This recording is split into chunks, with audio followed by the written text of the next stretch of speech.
Sir শুরু করতে পারেন স্যার, 11টা বাজে sir. Okay, it is 11 a.m. We may start. Yesterday, we have started discussion on autonomic pharmacology. Autonomic pharmacology first class আমরা কিছু recollection of memory of physiology and related initial কিছু autonomic pharmacology কথাবার্তা বলেছি। তো আজকে আমরা একটু স্পেসিফিক সাইটে চলে যাব। তো অটোনমিক ফার্মাকোলজিতে আমরা অটোনমিক ফার্মাকোলজিক্যালি অটোনমিক নার্ভাস সিস্টেমকে দুই ভাগে ভাগ করলাম, cholinergic nervous system and adrenergic nervous system on the basis of the neurotransmitter of that autonomic nerves. যারা অ্যাসিটাইলকোলিন রিলিজ করে তাদেরকে আমরা কোলিনার্জিক নার্ভ হিসেবে ক্যাটাগরাইজ করলাম, আর যারা adrenaline, noradrenaline, dopamine that is catecholamine neurotransmitter হিসেবে ইউজ করে তাদেরকে আমরা অ্যাড্রেনার্জিক নার্ভাস সিস্টেম এই হিসেবে ক্যাটাগরাইজ করলাম। এখন থেরাপিউটিক্যালি or for clinical purpose or for treatment purpose আমাদের এই অটোনমিক লিঙ্কড যে ধরনের ড্রাগ ইউজ করার প্রয়োজন হইতে পারে সেই বেসিসে কিছু ড্রাগ হবে যেগুলো cholinergic effect, cholinergic nervous system that is অ্যাসিটাইলকোলিনের যেমন ইফেক্ট সেই রকম ইফেক্টই প্রডিউস করবে, এদেরকে আমরা বলবো কোলিনার্জিক অ্যাগনিস্ট। তো যে ক্ষেত্রে আমাদের অ্যাসিটাইলকোলিন লাইক ইফেক্ট দরকার হবে ক্লিনিক্যালি, তো তখন আমরা এমন এজেন্ট বা এমন ড্রাগ ইউজ করব তো যেগুলো অ্যাসিটাইলিনের মতো ইফেক্ট শো করবে, তো এগুলোকে বলা হবে কোলিনার্জিক অ্যাগনিস্ট। আর যখন কোলিনার্জিক অ্যাক্টিভিটি কারো বডিতে বেড়ে যাবে কোনো ক্লিনিক্যাল কন্ডিশনে, তো তখন আবার আমাদের প্রয়োজন হবে অ্যাসিটাইলকোলিনের ইফেক্টকে ব্লক করা, তো সেই ড্রাগগুলোকে আমরা বলবো কোলিনার্জিক অ্যান্টাগনিস্ট। তাহলে কোলিনার্জিক সিস্টেমের রিলেশনে আমাদের দুইটা গ্রুপের ড্রাগ চলে আসবে, একটা হলো কোলিনার্জিক অ্যাগনিস্ট আর একটা হচ্ছে কোলিনার্জিক অ্যান্টাগনিস্ট বা কোলিনার্জিক ব্লকার বা অ্যান্টিকোলিনার্জিক ড্রাগস। অনুরূপ অ্যাড্রেনার্জিক সিস্টেমের রিলেশনেও দুইটা গ্রুপ চলে আসবে, যারা অ্যাড্রেনালিন লাইক আর নরঅ্যাড্রেনালিন লাইক ইফেক্ট, তার মানে অ্যাড্রেনার্জিক নার্ভাস সিস্টেমের যে নিউরোট্রান্সমিটার ওই রকম ইফেক্ট যারা প্রডিউস করবে তাদেরকে বলা হবে অ্যাড্রেনার্জিক অ্যাগনিস্ট। আর যারা অ্যাড্রেনার্জিক ইফেক্টকে ব্লক করবে, অ্যাকচুয়ালি ব্লক করা রিসিপ্টর ব্লক, অ্যাড্রেনার্জিক রিসিপ্টরকে ব্লক করে কাজ করবে, তাদেরকে বলা হবে অ্যাড্রেনার্জিক অ্যান্টাগনিস্ট আর অ্যাড্রেনার্জিক ব্লকার। তাহলে অটোনমিক ফার্মাকোলজিতে অটোনমিক নার্ভাস সিস্টেমের রিলেটেড ড্রাগগুলোকে চারটা ভাগে ভাগ করা যাবে, কোলিনার্জিক অ্যাগনিস্ট, কোলিনার্জিক অ্যান্টাগনিস্ট আর কোলিনার্জিক ব্লকার আর অ্যান্টিকোলিনার্জিক ড্রাগ। আর ওদিকে হচ্ছে adrenergic against and adrenergic blocker by adrenergic antagonist. So today we shall discuss cholinergic agonists. আমরা কালকের ক্লাসে দেখেছি যে কোলিনার্জিক নার্ভাস সিস্টেম মানে হলো যে অটোনমিক নার্ভাস সিস্টেমের যে পার্টটা রিলিজ করে অ্যাসিটাইলকোলিন। তাহলে acetylcholine is the neurotransmitter of cholinergic nervous system. Sir একটু স্যার একটু প্রেজেন্টেশন দিয়ে দেন স্যার। স্যার দেখা যাচ্ছে না স্লাইড? স্যার স্লাইডটা ছোট ছোট আসতেছে তো স্যার, অনেকে ফোনে ক্লাস করতেছে স্যার। জি স্যার, বড় করা হয়নি। ঠিক আছে, অনেকে ফোনে ক্লাস করে তো স্যার, এটা আরো অনেক ছোট দেখা যাবে স্যার। হ্যাঁ জি স্যার, এখন ঠিক আছে তো? জি স্যার, ধন্যবাদ স্যার। আচ্ছা ঠিক আছে। অ্যাড্রেনার্জিক নার্ভস করা এগুলো আমরা কালকে বলেছি। তো আমরা আজকে এখন চলে যাই acetylcholine. Acetylcholine is the neurotransmitter of cholinergic nervous system. It is released from the cholinergic nerve ending.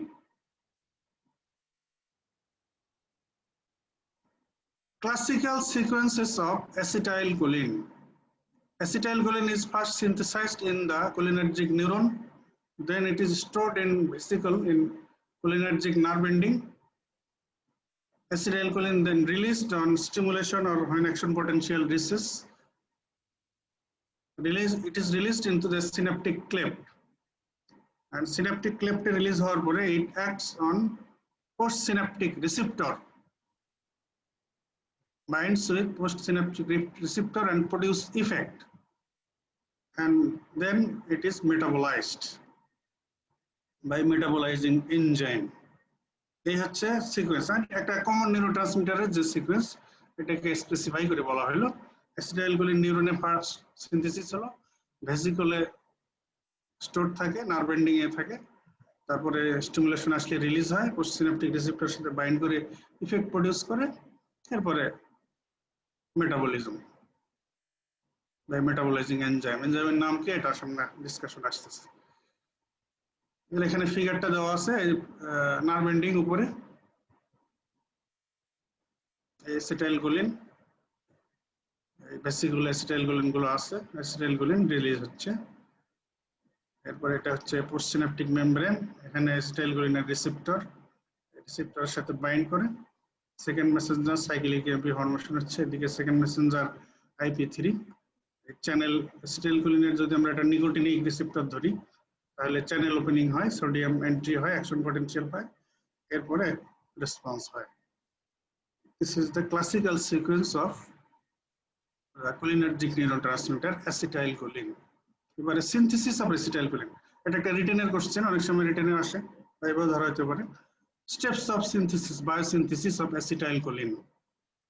Acetylcholine is synthesized in cholinergic neuron, এটা তো আমরা বললাম, by a specific enzyme. এনজাইমের নাম হচ্ছে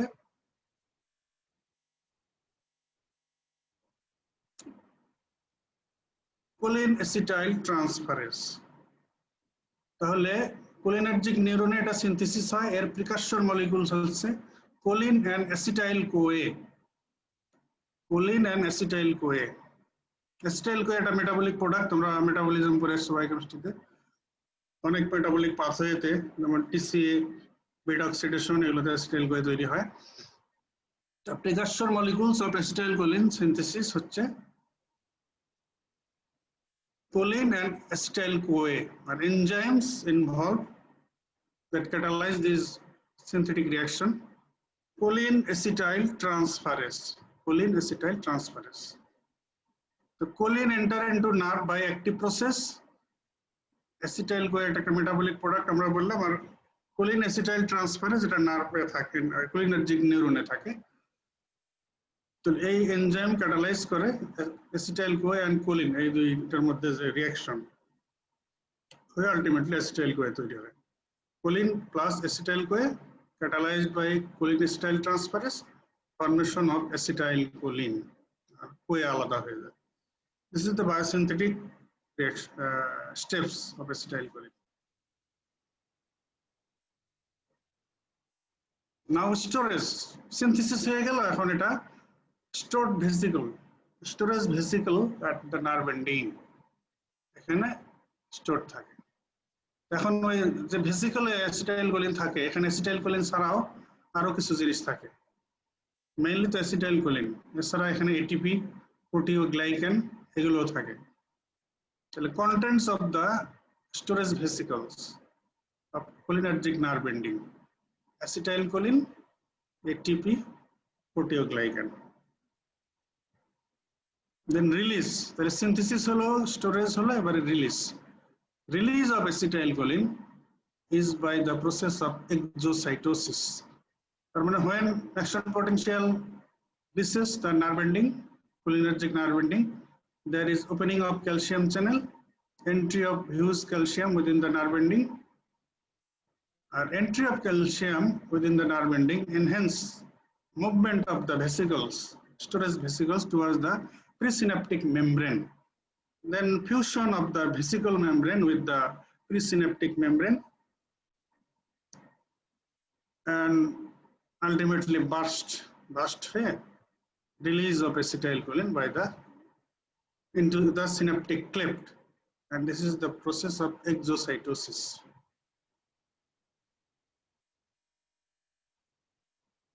The fusion holo vesicular membrane and presynaptic membrane, এরপরে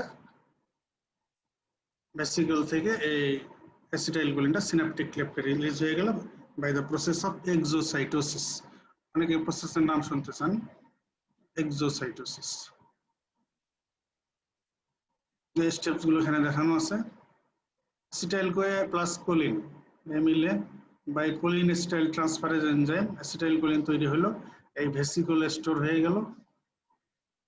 আর যখন action potential আসলো তখন এই ক্যালসিয়াম চ্যানেল ওপেনিং হয়ে গেল, calcium entry into vesicle, and that enhance this movement of the vesicle towards presynaptic membrane এর সাথে fusion হয়ে গেল, fusion of the vesicle membrane with the presynaptic membrane, release of acetylcholine into synaptic cleft by exocytosis।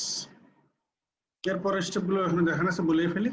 Acetylcholine এই হচ্ছে post synaptic membrane, এখানে কোলিনো receptor, cholinergic receptor আছে, রিসেপ্টরগুলো দেখানো হয়েছে। অ্যাসিটাইলকোলিন এই পোস্ট সিনাপটিক মেমব্রেনে যে রিসেপ্টর থাকে এর রিসেপ্টরের সাথে বাইন্ডস করে রেসপন্স প্রডিউস করে। আর অ্যাসিটাইলকোলিনের ফ্যাট, মেইন ফ্যাট হচ্ছে এটা, it is metabolised by the enzyme অ্যাসিটাইলকোলিনেস্টারেজ, R simply বলা হয় কোলিনেস্টারেজ। স্পেসিফিক করে এখানে যেটা থাকে অ্যাসিটাইলকোলিনেস্টারেজ বা কোলিনেস্টারেজ, এই এনজাইম দ্বারা অ্যাসিটাইলকোলিন ব্রেকডাউন হয়ে যায় into choline and acetate. Choline এটা আবার এই নার্ভ এন্ডিং এ ঢুকে যাবে, নিউ সিনথেসিস অফ অ্যাসিটাইলকোলিন এটা আবার ইউটিলাইজ হবে choline.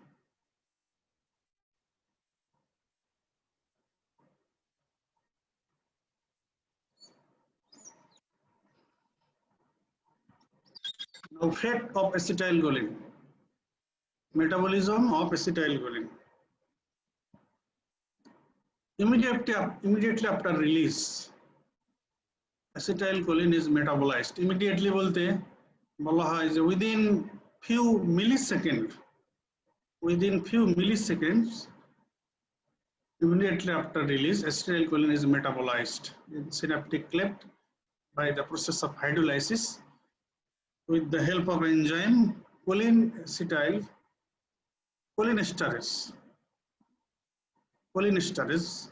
which is present in synaptic cleft. এটা এখানে ছাড়া আরো আরেক জায়গায় থাকে, এটা সামনে ডিসকাশনে আসতেছে। তাহলে immediately after release, within few milliseconds, acetylcholine is broken down into choline and acetate by the process of hydrolysis with the help of enzyme cholinesterase or acetylcholinesterase present in the synaptic cleft.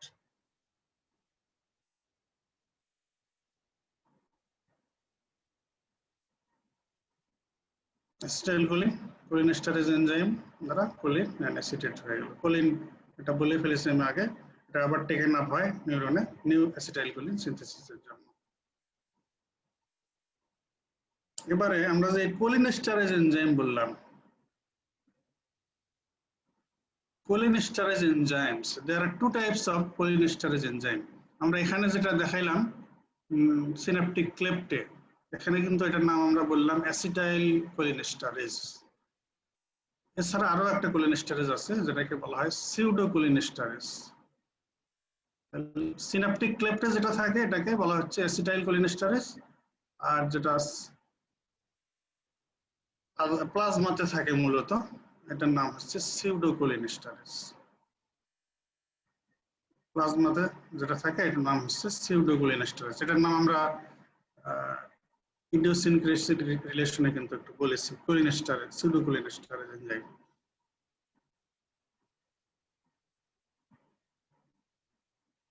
এবারে acetylcholine কোথায় থাকে আর সিউডোকোলিনেস্টারেজ কোথায় থাকে, আর এই দুটো সম্পর্কে একটু দুই একটা কথা। তো অ্যাসিটাইলকোলিন থাকে, একটা তো আমরা দেখলাম সিনাপটিক ক্লেপ্টে থাকে, এছাড়া আরবিসি তেও থাকে। এটা মূলত অ্যাসিটাইলকোলিনকে মেটাবলিজম করে। Acetylcholinesterase is also known as true cholinesterase, specific cholinesterase, and erythrocyte cholinesterase. Acetylcholinesterase is also known as true cholinesterase or specific cholinesterase or erythrocyte cholinesterase. RBC তে থাকে erythrocyte cholinesterase or specific cholinesterase or true cholinesterase. তাহলে এই অ্যাসিটাইলকোলিনেস্টারেজের এতগুলো নাম আছে। তাহলে মূলত synaptic ক্লেপ্টে থাকে, এছাড়া আরবিসি তে থাকতে পারে, আর এটা মূলত মেটাবলাইজ করে অ্যাসিটাইলকোলিনকে আর এই আদার নামগুলো আছে। Another cholinesterase is pseudocholinesterase. It is present in plasma.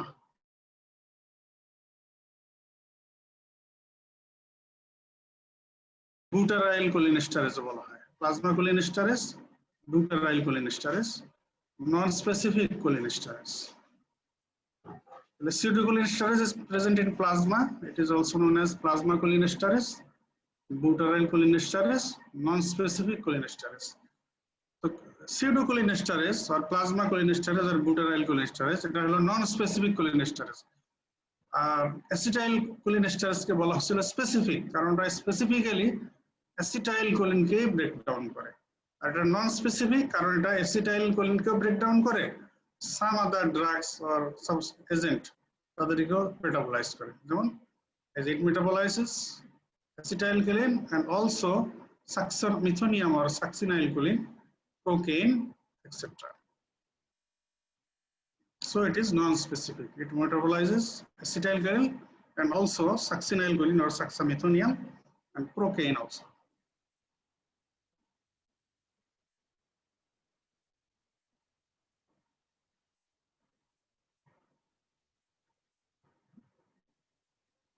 এবারে এই অ্যাসিটাইলকোলিন যে কোলিনার্জিক ইফেক্ট গুলো শো করে বডিতে, কিভাবে করে? Mechanism of action of acetylcholine. Acetylcholine acts by binding with its specific receptors. Acetylcholine যে specific receptors আছে বডিতে, তার সাথে বাইন্ড করে সে কাজ করে। Receptors আমরা কালকেও একটু বলেছি, acetylcholine receptor, that is cholinergic receptors are of two types: muscarinic receptors, nicotinic receptors. Muscarinic receptors and nicotinic receptors. Muscarinic নাম কেন হলো, নিকোটিনিক নাম কেন হলো? এটা হলো অ্যাসিটাইলকোলিন ডিসকভারি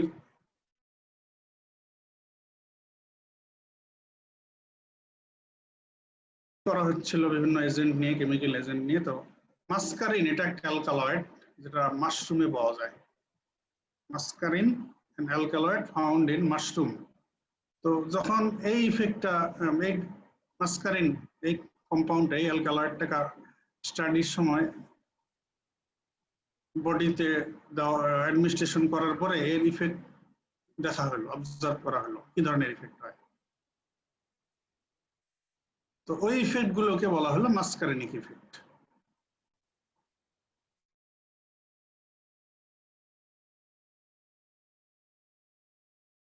যে এক ধরনের ইফেক্ট হয় সেগুলো হলো নিকোটিনিক ইফেক্ট।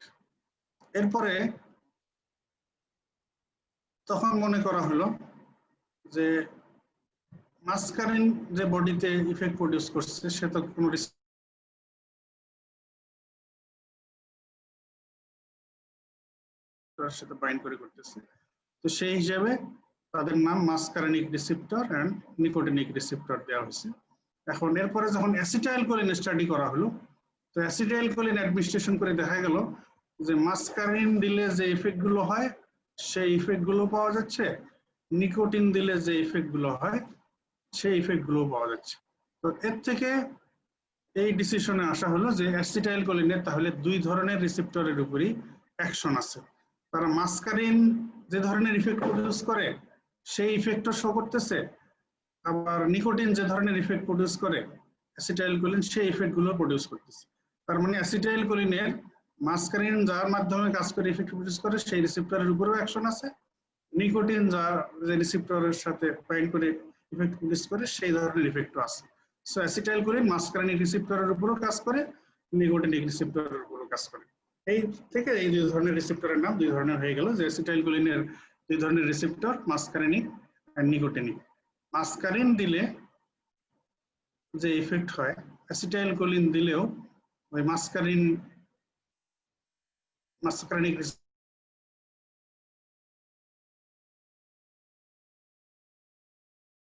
বাইন্ড করে যে ইফেক্ট করে অ্যাসিটাইলকোলিন দিলেও তাই হয়। সো এই নাম চলে আসলো muscarinic রিসেপ্টরস and nicotinic রিসেপ্টরস। Acetylcholine has action on both muscarinic and nicotinic receptors. So অ্যাসিটাইলকোলিনের এই দুই ধরনের রিসেপ্টর, মাসকারেনিক আর নিকোটিনিক। এখন আমাদের বডির কোথায় কোথায় এই মাসকারেনিক রিসেপ্টর আছে, কোথায় কোথায় নিকোটিনিক রিসেপ্টরস আছে, এটা very very important. Distribution of রিসেপ্টরস cholinergic রিসেপ্টরের ক্ষেত্রেও এবং অ্যাড্রেনার্জিক রিসেপ্টরের ক্ষেত্রেও এটা ভালো করে মনে রাখতে হবে যে কোথায় কোথায় কোন রিসেপ্টর আছে। তো কোলিনার্জিক রিসেপ্টরের ডিস্ট্রিবিউশন কিন্তু wide through out the body including central nervous system. Muscarinic receptors are widely distributed throughout the body, including central nervous system. So M receptor, that is muscarinic receptor, is পাঁচটা subtype আছে, M1, M2, M3, M4 and M5. M1, M2, M3, M4 and M5. এই পাঁচ ধরনের muscarinic receptor subtypes. এখন কোথায় কোনটা থাকে? M1 receptor, এটাকে নিউরাল রিসেপ্টরও বলা হয়, কারণ এটা সেন্ট্রাল নার্ভাস সিস্টেমের নিউরনে অনেক থাকে। এছাড়া another important site exocrine glands and also autonomic ganglia. তাহলে CNS neurons, exocrine glands and autonomic ganglia, এই জন্য M1 রিসেপ্টরের আদার নেম নিউরাল রিসেপ্টর, যেহেতু CNS নিউরনে এটা widely distributed. M2 receptor very very important, মনে রাখতে হবে। কার্ডিওভাস্কুলার সিস্টেমের এই অটোনমিক অনেক ড্রাগের ইফেক্ট এক্সপ্লেইন করতে বা অ্যান্টি হাইপারটেনসিভ ড্রাগ এগুলো মেকানিজম এক্সপ্লেইন করতে গেলে এই রিসেপ্টর অ্যান্ড M3 রিসেপ্টর এই দুটা কার্ডিওভাস্কুলার সিস্টেমের সঙ্গে লিঙ্কড, এটা প্রায়ই লাগবে। তাহলে M3 রিসেপ্টরকে এই জন্য বলা হয় কার্ডিয়াক রিসেপ্টর, মূলত থাকে হার্টে। এছাড়া অটোনমিক গ্যাংলিয়া, স্মুথ মাসেল এখানেও থাকে। M3 রিসেপ্টর গ্ল্যান্ডুলার বলা হচ্ছে কারণ এটা এক্সোক্রাইন গ্ল্যান্ডে হিউজ অ্যামাউন্টে থাকে। এছাড়া smooth muscle and vascular endothelium এখানেও থাকে। Smooth muscle and vascular endothelium এটা লাগবে কার্ডিওভাস্কুলার ইফেক্ট এক্সপ্লেইন করার জন্য। তাহলে M1 neural, CNS neuron, exocrine gland, M2 হচ্ছে cardiac, heart and other sites, M3 হচ্ছে glandular, exocrine gland, smooth muscle and vascular endothelium. M4 brain and autonomic ganglia তে থাকে। M5 CNS and vascular endothelium.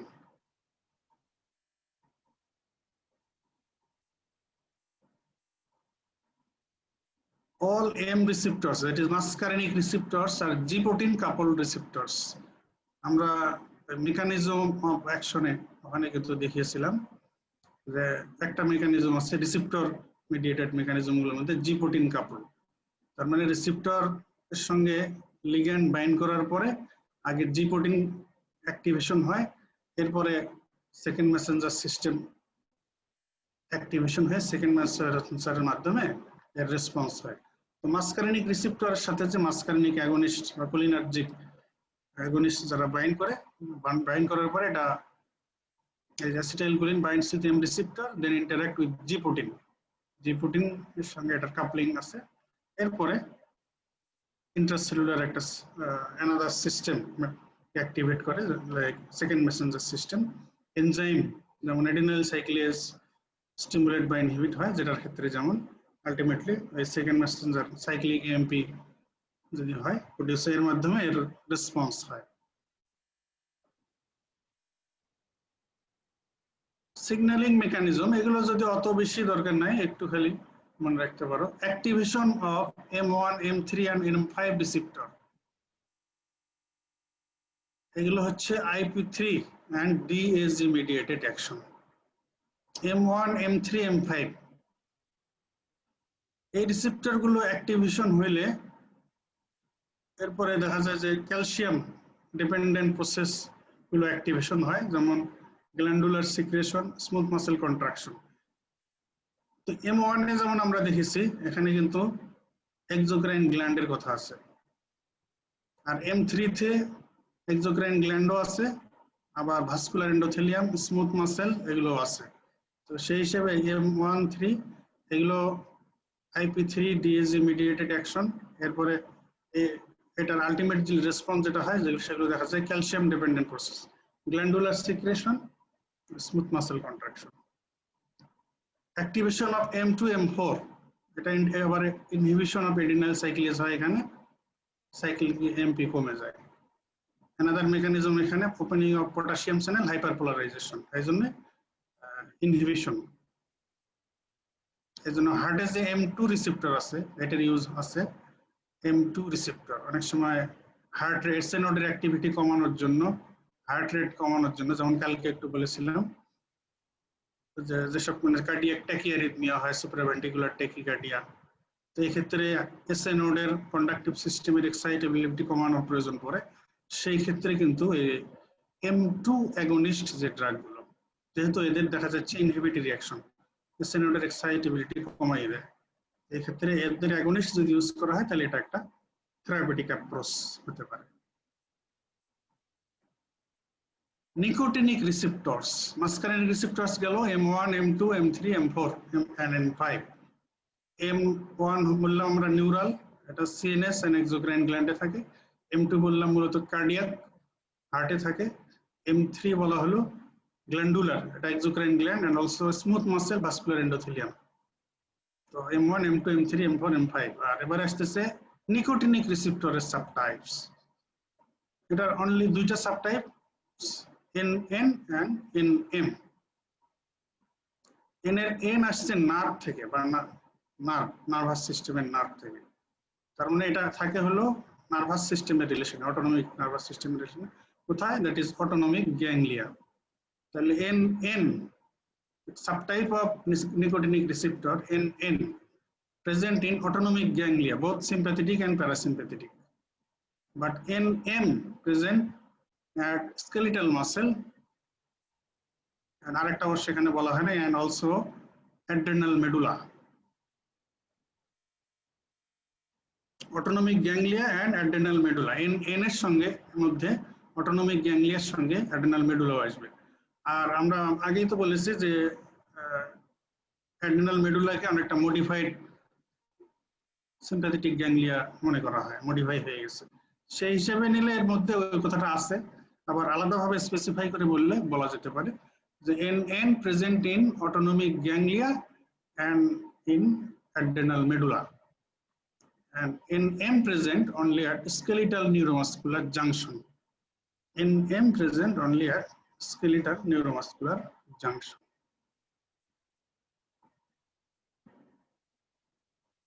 এবার nicotinic receptor অ্যাক্টিভেশনের further sequence আর signalling mechanism.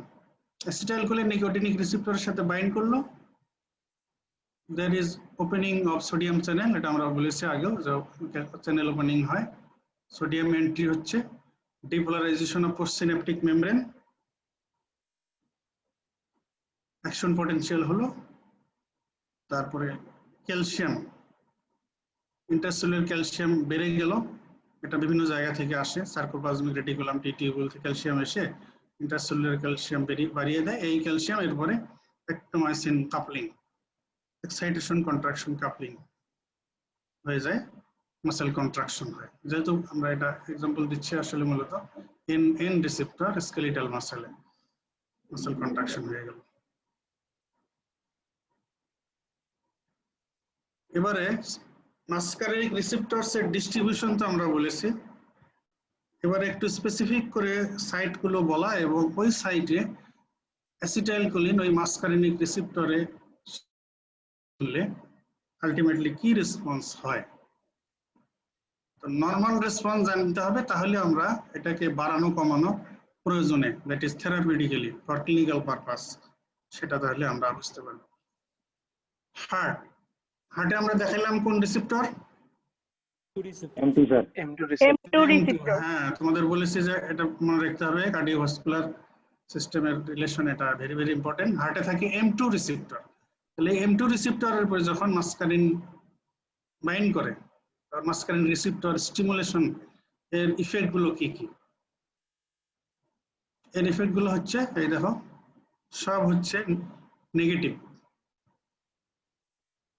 Heart rate কমায়, stroke volume কমায়, cardiac output কমায়। তার মানে হলো positive chronotropic effect, negative chronotropic effect, negative inotropic effect, and negative dromotropic effect. এই টার্ম তিনটা জানো তোমরা? জি স্যার। বলো দেখি কোনটা কি? Sir negative chronotropic decrease rate of contraction, inotropic decrease force of contraction, R dromotropic sir decrease conductivity of nerve. Decrease rate of contraction না, decrease কি? Sir conductivity of nerve. Impulse generation, decrease rate of impulse generation, মানে heart rate কমায়। Decrease heart rate, এটা হচ্ছে chronotropic effect. Decrease force of contraction, এটা হচ্ছে negative inotropic effect. And decrease conductivity, this is negative ড্রোমোট্রপিক effect. তাহলে SA node, atria, AV node, ventricle সব জায়গায় এগুলো দেখা যাচ্ছে যে নেগেটিভ ইফেক্ট। তার মানে M2 রিসেপ্টর স্টিমুলেশনের ইফেক্ট হচ্ছে এই SA node, atria, ventricular system, AV node, এই সব জায়গায় negative effect. Negative chronotropy, negative inotropic effect, and negative dromotropic effect. Vascular endothelium. Vascular endothelium এ কোনটা থাকে? 3 স্যার। মূলত M3, কিছুটা M1 ও থাকে, তো আমরা ইম্পর্টেন্স দিই, এখানে ইম্পর্টেন্স বেশি দিই M3 টাকে। তো M3 receptor present on vascular endothelium, এখানে যদি বাইন্ড করলে এখানে যে ইফেক্ট হয় দ্যাট ইজ vasodilation হয়ে যায়, relaxation of blood vessel, vasodilation। আর vasodilation হয়ে গেলে টোটাল পেরিফেরাল টিপিআর কমে যাবে, ব্লাড প্রেসার কমে যাবে। তার মানে M2 রিসেপ্টরও কিন্তু ওদিকে হার্ট রেটও কমায়, ওদিকে বিপিও কমাইতে পারে। ফোর্স অফ কন্ট্রাকশন কমায় দিলে স্ট্রোক ভলিউম কার্ডিয়াক আউটপুট কমে যাবে, বিপি কমে যাবে। আবার ভাস্কুলার এন্ডোথেলিয়ামে M3 ইফেক্ট, এটারও আলটিমেটলি ইফেক্ট দেখা যাচ্ছে reduction of BP. Cardiovascular system গুলো এবারে effects of acetylcholine on eye এর উপর acetylcholine এর effect. eye circular muscle of iris and ciliary muscle of eye, ciliary muscles. Circular muscle of iris এটা contraction করে, ciliary muscle ও contraction করে। Contraction করলে কি effect? Circular muscle of iris or constrictor পিউপিলি, এটা যদি কনস্ট্রিক্ট করে তাহলে পিউপিল কেমন হবে? Constricted pupil. আর সিলিয়ারি মাসেল যদি কন্ট্রাকশন হয় এর কি ইফেক্ট কি হবে আলটিমেটলি? নিয়ার ভিশন ইজি হবে স্যার। সিকোয়েন্স গুলো বলো তোমাদের ফিজিওলজি, বলো কি হয়? সিলিয়ারি মাসেল কন্ট্রাকশন করলো, তারপর কি হবে? স্যার আমাদের যে সাসপেনসরি লিগামেন্ট আছে, স্যার সাসপেনসরি রিল্যাক্স হয়ে যাবে, রিল্যাক্স হবে। তারপরে স্যার লেন্সটা মোর দুই পাশে মোর কনভেক্স মোর কনভেক্স হবে। একোয়াস হিউমারটা হচ্ছে ড্রেন হয়ে যেতে পারবে, ইন্ট্রাকুলার ঠিক আছে। তাহলে একটা হলো এটা যে সাসপেনসরি লিগামেন্ট রিল্যাক্স হলো, anterior curvature of lens এটা মোর কার্ভ হয়ে গেল, কনভেক্স হয়ে গেল, যার ফলে their eye is accommodated for near vision. Another effect is ciliary muscle contraction হলে স্যার ইন্ট্রাঅকুলার প্রেসার কমে যাবে স্যার। কিভাবে? স্যার আমাদের যে যখন স্যার রিল্যাক্স হয়ে যাবে তখন স্যার আমাদের সিলিয়ারি মাসল, যখন স্যার সিলিয়ারি মাসল যখন কন্ট্রাকশন হবে তখন কি হবে? স্যার সিলিয়ারি মাসলের যে দুইটা ইন্ড আছে স্যার, ফ্রি ইন্ডটা ভিতরের দিকে চলে আসবে, ভিতরের দিকে চলে আসলে স্যার আমাদের যে লিম্বাস আছে, স্ক্লেরোকর্নিয়াল জাংশন, এটা বেশি ওয়াইড হয়ে যাবে স্যার। ওয়াইড হয়ে গেলে স্যার ভেনাস ড্রেনেজ বেশি হবে স্যার। আর ওই ক্যানালটার নাম কি? Sir স্ক্লেম, sir canal of স্ক্লেম। স্লেমস canal of স্লেমস, এটা হলো ওয়াইডেনিং হয়ে যাবে, তাহলে ড্রেনেজ অফ অ্যাকুয়াস হিউমার এটা বেড়ে যাবে, এই তো ইন্ট্রাকুলার প্রেসার কমে যাবে। তাহলে দেখা যাচ্ছে যে কোলিনার্জিক অ্যাগনিস্টের ইফেক্ট হলো ইন্ট্রাকুলার প্রেসার কমানো। তাহলে কোন ডিজিজের ট্রিটমেন্টে এই ধরনের ড্রাগ ইউজ করা যাবে? কোলিনার্জিক অ্যাগনিস্ট, গ্লুকোমাতে ইউজ করা যাবে, গ্লুকোমা রিলিফ হবে। Very good. আচ্ছা এবার আসো জিআইটি। জিআইটি তেও স্মুথ মাসেল, যেহেতু আমরা smooth muscle M3 sir. M3 is also present in smooth muscles like JIT smooth muscle. তাহলে স্মুথ মাসেলে M3 রিসেপ্টরের সাথে অ্যাসিটাইলকোলিন বা মাস্কারিনিক অ্যাগনিস্ট বাইন্ড করলে স্মুথ মাসেল কন্ট্রাকশন হবে, স্ফিংটার রিল্যাক্সেশন হবে। তাহলে স্মুথ মাসেল কন্ট্রাকশন হওয়া মানে যে ট্র্যাক্টের মোটিলিটি বাড়া, পেরিস্টালটিক অ্যাক্টিভিটি বাড়া। আর যদি এক্সেস যে ট্র্যাক্ট মোটিলিটি হয়, ইট মে টার্মিনেট ইনটু লুজ মোশন আর ডায়রিয়া। তাহলে মাসকারেনিক অ্যাক্টিভিটি বেশি হয়ে গেলে আবার ডায়রিয়াও হয়ে যেতে পারে। প্যারাইটাল সেল অফ স্টোমাক, যে ট্র্যাক্টে সিক্রেশনও বাড়ায়, hydrochloric acid secretion and other glandular exocrine glandular secretion like mucus secretion, এগুলো কিন্তু সব বাড়ায় muscarinic M3 receptor mediated action, increase secretion from GI tract like HCl secretion, mucus secretion. Bronchial smooth muscle, ব্রঙ্কাসে কোন receptor থাকে তাহলে bronchial smooth মাসেলে? M3 sir, smooth muscle. Common কথা smooth muscle. তাহলে bronchial smooth মাসেলে এটার অ্যাকশন হচ্ছে, এটার against effect হচ্ছে contraction. মাসকারিনিক রিসেপ্টরের সঙ্গে কোলিনার্জিক অ্যাগনিস্ট বাইন্ড করলে ব্রঙ্কিয়াল স্মুথ মাসেলের কন্ট্রাকশন হবে, ব্রঙ্কোস্পাজম হবে। আবার রেসপিরেটরি সিস্টেমের যে সিক্রেশন, ব্রঙ্কিয়াল গ্ল্যান্ডুলার সিক্রেশনও বাড়বে, ব্রঙ্কোস্পাজম হবে, আবার সিক্রেশনও বাড়বে, সেগুলো জমে যাবে। তাহলে পেশেন্টের কি সমস্যা হবে? অ্যাজমা হবে, সিওপিডি। এই জন্য অ্যাজমার পেশেন্টদের ট্রিটমেন্টে এটা কি ইউজ করা যাবে? না স্যার। না স্যার। অ্যাজমার পেশেন্টের ট্রিটমেন্টে না স্যার। ইউজ করা যাবে? যাবে কি না বলো? না স্যার, না স্যার, না স্যার। তাহলে কি ইউজ করা যাবে এই রিলেশনে?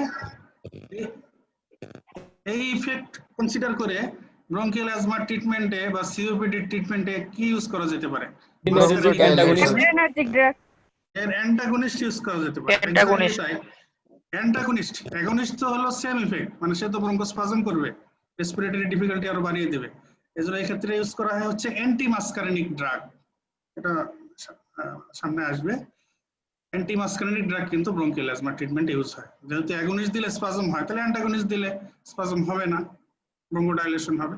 এজন্য anti মাসকারিনিক drug is used as treatment of bronchial asthma and COPD to produce bronchodilation. Urinary bladder smooth muscle থাকে, detrusor muscle। তো এই মাসেল মাসকারিনিক অ্যাকশন হচ্ছে কন্ট্রাকশন, detrusor muscle-এর কন্ট্রাকশন হবে, ওদিকে স্ফিংটার ট্রাইগন রিল্যাক্সেশন হবে, ভয়েডিং অফ ইউরিন। তার মানে কোলিনার্জিক অ্যাক্টিভিটি বা মাসকারিনারি অ্যাক্টিভিটির আলটিমেট ইফেক্ট হচ্ছে ভয়েডিং অফ ইউরিন। আমরা যেমন দেখলাম ওদিকে যে ট্র্যাক্টে, যদি যে ট্র্যাক্টে মাসকারিন ইফেক্ট বেড়ে যায় তাহলে ডায়রিয়া হয়, আবার ইউরিনারি সিস্টেমে যদি মাসকারিন ইফেক্ট বেড়ে যায় তাহলে ইউরিনেশন হয়, মিক্সুরেশন হয়। Exocrine glands, all exocrine glands are stimulated by muscarinic activity. তো যদি অ্যাসিটাইলকোলিনের মাসকারিনিক অ্যাক্টিভিটি বেড়ে যায় বা muscarinic receptors present on exocrine glands, এগুলোর উপরে যদি অ্যাসিটাইলকোলিন বা কোলিনার্জিক অ্যাগনিস্ট ড্রাগ অ্যাকশন করে তাহলে অল exocrine গ্ল্যান্ডের সিক্রেশন বেড়ে যাবে। Sweat gland, lacrimal apparatus, salivary gland, bronchial gland and mucus, all secretions are increased. তাহলে muscarinic action on all exocrine glands হচ্ছে all exocrine glands secretion বেড়ে যায়। Sweating, salivary secretion, lacrimal secretion, bronchial secretion, muscarinic mucus secretion, and also আমরা দেখলাম hydrochloric acid secretion, gastric hydrochloric secretion, সব কিছুই এখানে হলো positive effect, increased secretion of all exocrine glands.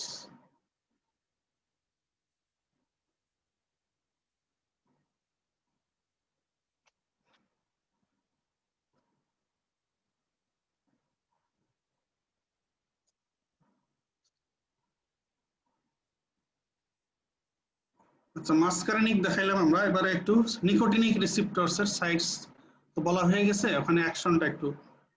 Acetylcholine nicotinic রিসেপ্টরের সাথে bind করে, এরপরে চ্যানেল, আমরা যদি স্কেলিটাল মাসল ধরি তাহলে সোডিয়াম চ্যানেল ওপেনিং হবে, তারপরে এখানে ডিপোলারাইজেশন হবে, অ্যাকশন পটেনশিয়াল হবে, পরে এদিকে calcium channel, calcium intercellular calcium বেড়ে গিয়ে স্কেলিটাল মাসলের কন্ট্রাকশন হয়। আর অটোনমিক গ্যাংলিয়াতে কি হয়, ওটা আমরা স্কেলিটাল মাসল বললাম। এখন যদি অটোনমিক গ্যাংলিয়াতে যে এনএন রিসেপ্টর আছে, তাহলে এখানে যখন কাজ করবে এটা ডিপোলারাইজেশন হবে পোস্টসিনাপটিক মেমব্রেনের, stimulation of post গ্যাংলিয়নিক neuron. R post গ্যাংলিয়নিক neuron stimulation হলে যেটা হবে, পোস্ট গ্যাংলিয়নিক প্যারাসিম্প্যাথেটিক নিউরন এখান থেকে অ্যাসিটাইলকোলিন রিলিজ হবে। আর পোস্ট গ্যাংলিয়নিক সিম্প্যাথেটিক নিউরন এখানে যে এনএন আছে এখানে রিলিজ হবে নরএড্রেনালিন, norepinephrine. R post গ্যাংলিয়নিক sympathetic neuron supplying the sweat gland এখানে আবার রিলিজ হবে অ্যাসিটাইলকোলিন, মানে যেখানে যেটা আছে সেখানে সেটাই রিলিজ হবে। অ্যাড্রেনাল গ্ল্যান্ড থেকে, অ্যাড্রেনাল মেডুলা থেকে অ্যাড্রেনালিন রিলিজ হবে যখন এইসব জায়গায় অ্যাসিটাইলকোলিন তার নিকোটিনিক এনএন রিসেপ্টরের উপরে কাজ করবে। এনএন যেখানে যেখানে থাকে, এনএন যেমন আমরা বললাম সিম্প্যাথেটিক অটোনমিক গ্যাংলিয়া, সিম্প্যাথেটিক গ্যাংলিয়াতে সে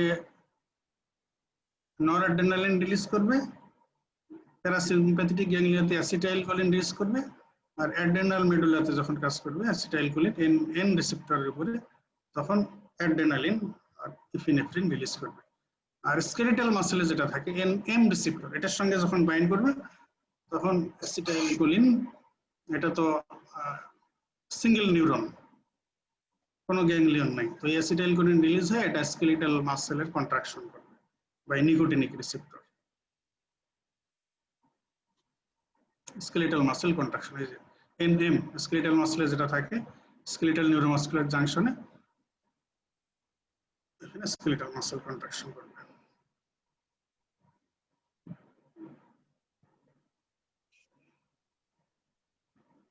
এবারে আমরা কিন্তু মূল পয়েন্টে আসলাম।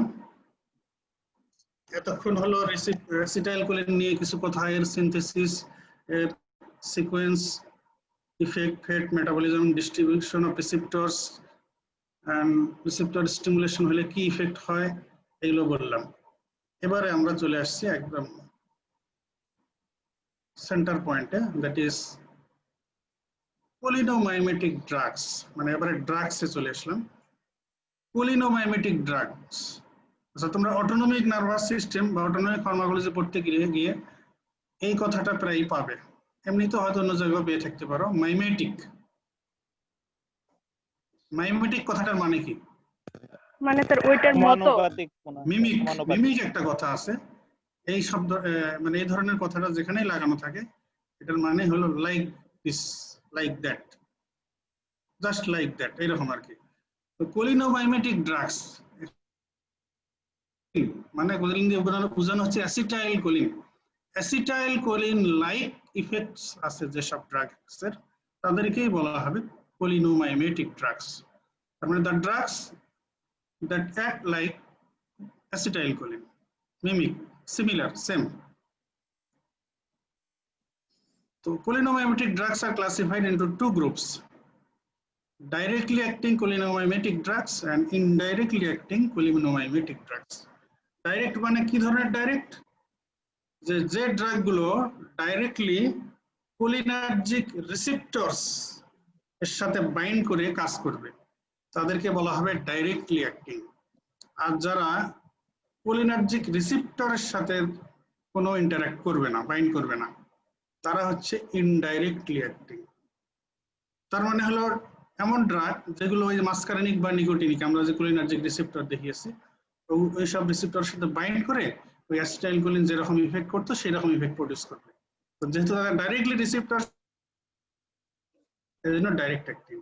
আর ইনডাইরেক্ট অ্যাক্টিং হচ্ছে যে তারা রিসেপ্টরের সাথে বাইন্ড করে কাজ করবে না, তারা অন্য কোনো ভাবে অ্যাসিটাইলকোলিনের ইফেক্ট বাড়াবে। অন্য কিভাবে বাড়ানো যেতে পারে বলো দেখি, তোমাদের কাছে কোনো বুদ্ধি আছে? স্যার ওই যে অ্যাসিটাইলকোলিন এস্টারেজ যে আছে ওইটাকে হচ্ছে ইনহিবিট করলে তাহলে হচ্ছে অ্যাসিটাইলকোলিনটা হাইড্রোলাইসিস হইতে পারবে না, তখন হচ্ছে অ্যাসিটাইলকোলিনের অ্যাকশনটা বেড়ে যাবে। Very good, thank you. তার মানে হলো আমরা এখানে ডাইরেক্ট অ্যাকশন এই গ্রুপ দিয়ে পাবো না, এটা হলো ইনডাইরেক্টলি। কিভাবে? যে তারা যদিও ডাইরেক্টলি রিসেপ্টরে কাজ করতে পারতেছে না, তো অ্যাসিটাইলকোলিনকে যে ব্রেকডাউন করে এনজাইম কোলিনেস্টারেজ, এই কোলিনেস্টারেজকে ইনহিবিট করে দিল, তাহলে আর অ্যাসিটাইলকোলিন ব্রেকডাউন হলো না, এটা কনসেন্ট্রেশন বডিতে বেড়ে গেল, তখন এটার ইফেক্ট এক্সেস ইফেক্ট আমরা পাবো। এই জন্য তারা ইনডাইরেক্ট। তাহলে directly acting on receptors acts like acetylcholine. Don't directly acting on receptors inhibit cholinesterase enzyme, inhibit metabolism of acetylcholine, increase concentration of acetylcholine. What are the cholinomimetic drugs that acts by directly acting on cholinergic receptors? তাহলে এখানে directly acting cholinergic receptors, directly acting cholinomimetic drugs, এটাকে আবার দুইটা সাবডিভিশনে আনা হয়েছে। কাউকে বলা হচ্ছে cholinesterase, and others are alkaloids. cholinesterase and alkaloids, এই দুইটা হেডলাইন। তো cholinesterase এর আন্ডারে bithanecol, carbachol and methacholine. Bithanecol, carbachol and methacholine. Alkaloid এর আন্ডারে pilocarpine, muscarine, nicotine, আর একটা ড্রাগ আছে এই গ্রুপে lobeline. Pilocarpine, muscarine, nicotine and lobeline, they are alkaloid গ্রুপের directly acting cholinomimetic drugs. And cholinesterase এর মধ্যে bithanecol, carbachol and methacholine.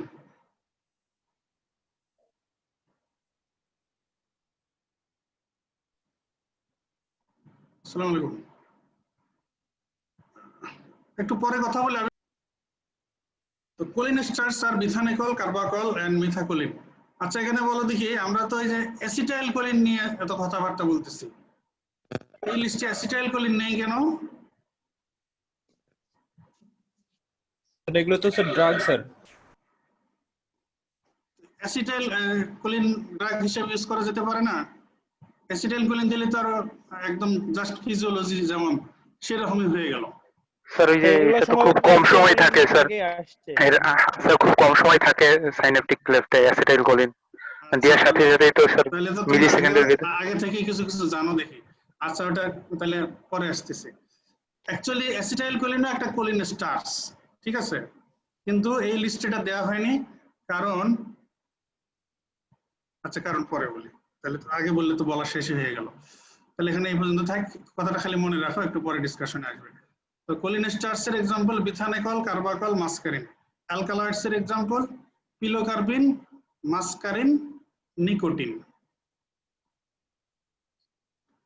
And indirectly acting cholinomimetic drugs, that is যে ড্রাগস গুলো cholinesterase এনজাইমকে inhibit করে অ্যাসিটাইলকোলিনের মেটাবলিজম ব্লক করে অ্যাসিটাইলকোলিনের concentration বাড়িয়ে দেয়, cholinergic activity বাড়িয়ে দেয়, এরাই হচ্ছে ইনডাইরেক্টলি অ্যাক্টিং cholinomimetic drugs. তো যেহেতু তারা cholinesterase এনজাইমকে ইনহিবিট করে কাজ করে, এজন্য তাদেরকে অ্যান্টিকোলিনেস্টারেজও বলা হয়, অ্যান্টিকোলিনেস্টারেজও বলা হয়, অ্যান্টিকোলিনেস্টারেজ, as they act by inhibiting cholinesterase enzyme, so they are also known as anticholinesterases. এখন ইনডাইরেক্টলি অ্যাক্টিং cholinomimetic drugs এরা আবার দুই ধরনের। এই যে এনজাইম ইনহিবিশন করে এরা, তো কেউ কেউ ইনহিবিট করে যেটা দ্যাট ইজ রিভার্সিবল ইনহিবিশন, আবার কারো কারো ইনহিবিশনটা ইররিভার্সিবল। তো সেই হিসাবে ইনডাইরেক্টলি অ্যাক্টিং cholinomimetic drugs এর দুইটা সাবটাইপ হয়ে গেল, রিভার্সিবল অ্যান্টিকোলিনেস্টারেজ এন্ড ইররিভার্সিবল অ্যান্টিকোলিনেস্টারেজ। রিভার্সিবল অ্যান্টিকোলিনেস্টারেজ মানে যে ড্রাগগুলো যে অ্যান্টিকোলিনেস্টারেজ অ্যাক্টিভিটি শো করবে এটাকে রিভার্স করা যায়, or it is reversed, it can be reversed or it is reversed after a period.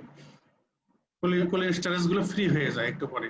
আর ইররিভার্সিবল এর ক্ষেত্রে এই গ্রুপের ড্রাগগুলো যারা ইররিভার্সিবল ইনডাইরেক্ট অ্যাক্টিং cholinomimetic drugs, তারা যে cholinesterase এনজাইমের সঙ্গে বাইন্ড করে এটাকে ইনহিবিট করে, তো তারা ইররিভার্সিবলি বাইন্ড করে বাই ফর, তোমরা জানো কোভ্যালেন্ট বন্ড হচ্ছে স্ট্রং বন্ড, তো এই জন্য ইররিভার্সিবলি বাইন্ড করে cholinesterase এনজাইম ফ্রি হইতে আর পারে না, সেজন্য তারা ইররিভার্সিবল। Example of reversible anticholinesterase and example of irreversible anticholinesterase. তো reversible anticholinesterase এটার এক্সাম্পল হচ্ছে ফাইসোস্টিগমিন, নিওস্টিগমিন, পাইরিডোস্টিগমিন, হেট্রোফোনিয়াম। ফাইসোস্টিগমিন, নিওস্টিগমিন, পাইরিডোস্টিগমিন and হেট্রোফোনিয়াম। and irreversible anticholinesterase এর এক্সাম্পল হচ্ছে অর্গানোফসফরাস কম্পাউন্ড, যেগুলো অর্গানোফসফরাস কম্পাউন্ডস। অনেক অর্গানোফসফরাস কম্পাউন্ডস আছে, মেলাথিয়ন, প্যারাথিয়ন, ডায়াজিনন, ইকোথায়োফেট, আইসোফ্লুরোফেট, সোম্যান, ট্যাবুন, অনেকগুলো নাম আছে। ফসফরাস কম্পাউন্ডের ইউজ কি বলো দেখি? পয়জন, ইউজ কি? পয়জনিং, ইনসেক্টিসাইড স্যার, ইনসেক্টিসাইড হিসাবে ইউজ করা হয় স্যার। খেতে ইউজ করা হয় স্যার ইনসেক্টিসাইডস হিসেবে। they are used as insecticides. এই অর্গানোফসফরাস কম্পাউন্ডের কি কোনটার কোনো ক্লিনিক্যাল ইউজ আছে কি মনে হয়? জি স্যার, পয়জনিং। পয়জন কি ক্লিনিক্যাল ইউজ? ক্যাট্রোপিন। ক্যাট্রোপিন কি অর্গানোফসফরাস কম্পাউন্ড?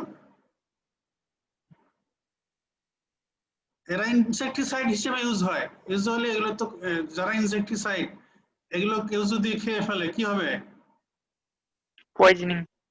পয়জনিং হবে। তাহলে কি এটা ক্লিনিক্যাল ইউজ হলো? না স্যার, নন মেডিকেল ইউজ, এটা তো অ্যাবিউজ স্যার। সুইসাইডাল টেন্ডেন্সি নিয়ে অনেকে ইউজ করে, তাই না? তবে এর মধ্যে একটার ব্যাপারে বলা আছে, এই যে ইকোথায়োফেট, only one organophosphorus compound may be used in treatment of glaucoma. এটা বইতে লেখা আছে, এটা আলাদাভাবে একটু মনে রাখতে পারো যদি কেউ জিজ্ঞেস করে কখনো। অর্গানোফসফরাস কম্পাউন্ডের নাম্বার 1 কথা তো তারা ইনসেক্টিসাইডস, কাজেই তারা তো পয়জনাস, খাইলে তো পয়জনিংই হবে। ইচ্ছে করে খায় আর অনিচ্ছাই খায়, তো কাজেই তার তো ক্লিনিক্যাল ইউজ নাই। তবে ইকোথায়োফেটের ক্ষেত্রে বলা আছে যে এটা গ্লোকোমাতে ইউজ করা যেতে পারে। ইকোথায়োফেট অনলি এটা।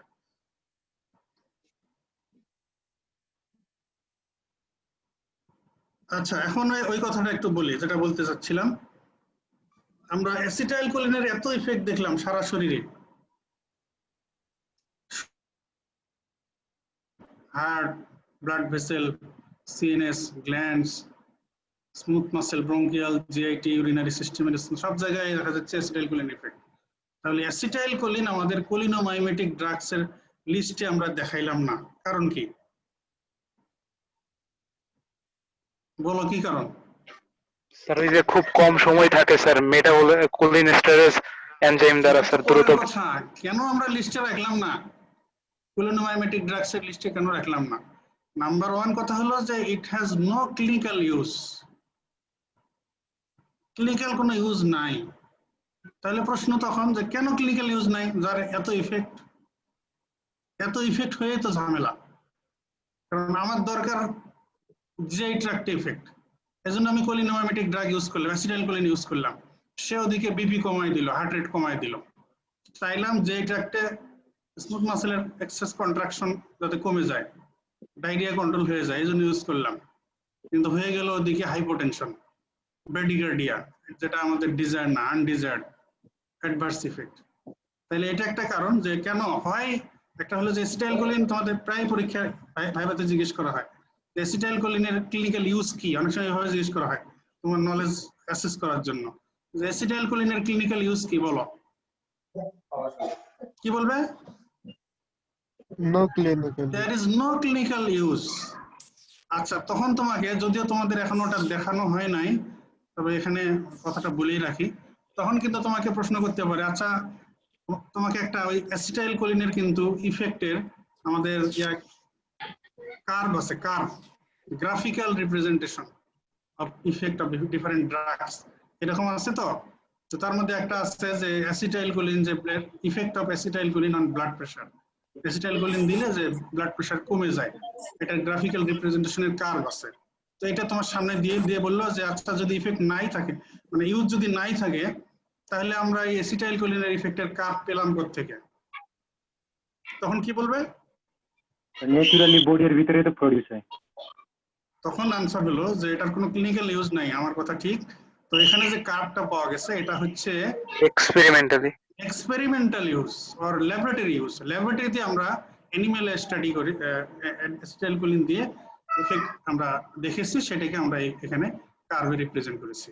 তাহলে it is not clinical use, it is laboratory use or experimental use. তো এখন প্রশ্ন হলো কেন অ্যাসিটাইলকোলিন ক্লিনিক্যাল ইউজ করা হয় না? এর আনসার হচ্ছে দুইটা। Number one, it is hydrolyzed or broken down rapidly, আমরা কি বললাম, within few milliseconds cholinesterase enzyme দ্বারা এটা ব্রেকডাউন হয়ে যায়। তো যখন তুমি আনসার করবে তখন বলতে পারে আচ্ছা আমরা তো এই যে এখন পড়তেছি অ্যান্টিকোলিনেস্টারেজ ড্রাগ গুলো আছে, ইনডাইরেক্টলি অ্যাক্টিং অ্যান্টিকোলিনেস্টারেজ যেগুলো, তো আমরা যদি এই অ্যান্টিকোলিনেস্টারেজ ড্রাগ ইউজ করে দিলাম অ্যাসিটাইলকোলিনের সঙ্গে, তাহলে তো আর এটা ব্রেকডাউন হবে না। কোলিনেস্টারেজ ব্রেক ইনহিবিশন, কোলিনেস্টারেজ এটাকে যে ব্রেকডাউন করে দিবে, তো সেই এনজাইমকে তো আমরা ইনহিবিট করে দিলাম, তো তাহলে তো অ্যাসিটাইলকোলিন আর ব্রেকডাউন হবে না। তাহলে কি অ্যাসিটাইলকোলিন ইউজ করা যাবে এইভাবে? তখন আনসার যে না, তাও যাবে না। কেন? Non specific sir. throughout the body wide and divergent effect, selective কোনো ইফেক্ট না। এটা দিলে বডির main system almost all widely distributed রিসেপ্টরস অ্যাসিটাইলকোলিনের, এর জন্য ওয়াইড এন্ড ডাইভার্জেন্ট অ্যাকশন হবে অ্যাসিটাইলকোলিন, যেটা আমাদের কাম্য নয়। আমরা তো চাই লোকাল এন্ড স্পেসিফিক ইফেক্ট, আমার যে অর্গানের যে সিস্টেমের দরকার ইফেক্ট আমরা শুধু সেইটা চাই। তো আমরা ওয়াইড এন্ড ডাইভার্জেন্ট অ্যাকশন হবে অ্যাসিটাইলকোলিন দিলে, এই জন্য আমরা এটা ইউজ করতে পারবো না। তাহলে কোনো ক্লিনিক্যাল ইউজ নাই, যেটা ইউজ সেটা হলো এক্সপেরিমেন্টাল বা ল্যাবরেটরি ইউজ। আর ক্লিনিক্যাল ইউজ কেন করা যায় না, এটার আনসার হচ্ছে এটা within few মিলিসেকেন্ডস rapidly destroyed by মেটাবলাইজিং enzyme cholinesterase. তখন যখন এই কোশ্চেন আসলে যদি আমরা সাথে অ্যান্টিকোলিনেস্টারেজ দিয়ে দিই তাও কি ইউজ করা যাবে? তাও যাবে না, কারণ it has wide and divergent action, not selective or specific action. So acetylcholine is not used clinically. এবারে তাহলে acetylcholine ইউজ নাই, বাট আদার কোলিনোমাইমেটিক ড্রাগ হিসেবে আমরা যেগুলো দেখাইলাম এগুলোর ক্লিনিক্যাল ইউজ আছে। তো কোথায় কোনটার ক্লিনিক্যাল ইউজ? কোলিনেস্টার্স এগুলোর ইউজ কম। বিথানেকল এটা ইউজ হয় প্যারালাইটিক আইলিয়াস অ্যাটনিক ব্লাডার, এই ক্ষেত্রে ইউজ করা হয়। এখন খুব একটা করা হয় না আসলে, আগে এগুলো করা হতো। Paralytic ileus, bladder অ্যাটনি, ইথানেকল। পিলোকার্পিন ওই যে আইয়ের উপরে ইফেক্ট দেখাইতে গিয়ে বলেছিলাম, তাহলে কোলিনার্জিক ইফেক্ট অন আই, এটার একটা ইফেক্ট হচ্ছে রিডাকশন অফ ইন্ট্রাওকুলার প্রেসার। তাহলে কোলিনার্জিক অ্যাগনিস্ট ড্রাগ গ্লুকোমার ট্রিটমেন্টে ইউজ করা যেতে পারে। সেটা কোন কোলিনার্জিক অ্যাগনিস্ট? ওই যে একটা alkaloid পিলোকার্পিন। Pilocarpine is used mainly to reduce intraocular pressure in glaucoma. Pilocarpine কিন্তু খুব মনে রাখতে হবে, এটা পরীক্ষায় জিজ্ঞেস করা হয়, রিটেনেও আসে। এটা এইভাবেও আসে, mechanism of action of pilocarpine to reduce intraocular pressure in glaucoma. গ্লোকোমাতে role কি? রোল অফ ওই রিসেপ্টর দিয়ে ওই সিলিয়ারি মাসেলের কন্ট্রাকশন, এরপরে ক্যানাল অফ স্লিমের ওয়াইডেনিং, এরপরে ড্রেনেজ অ্যাকোয়াসিয়ামার, ওইভাবে এক্সপ্লেইন করতে হবে কিভাবে সে ইন্ট্রাওকুলার প্রেসার কমায়। ইনডাইরেক্টলি অ্যাক্টিং কোলিনোমাইমেটিক ড্রাগস এর মধ্যে বললাম যে রিভার্সিবল অ্যান্টিকোলিনেস্টারেজ আর ইউজ ক্লিনিক্যালি। ওপিসি যে ইনডাইরেক্ট অ্যাক্টিং, এটা ইউজড হয় ইনসেক্টিসাইড হিসেবে। Only one OPC ইকোথায়োফেট may be used in treatment of glaucoma, বলে ফেলেছে আগে। আচ্ছা, এবার একটা রিটেনের কোশ্চেন তোমাদের ভাইবে তো অনেক সময় ধরা হয়, এটা তো রিটেনে অনেক সময় আসে। কম্পেয়ার আর কন্ট্রাস্ট হাইসোস্টিগমিন এন্ড নিওস্টিগমিন, দুটাই কিন্তু রিভার্সিবল অ্যান্টিকোলিনেস্টারেজ আর রিভার্সিবল ইনডাইরেক্ট অ্যাক্টিং কোলিনোমাইমেটিক ড্রাগস। তো তবে এই দুটার মধ্যে কিছু ডিফারেন্স আছে। হাইসোস্টিগমিন হচ্ছে অ্যালকালয়েড, নিওস্টিগমিন সিনথেটিক।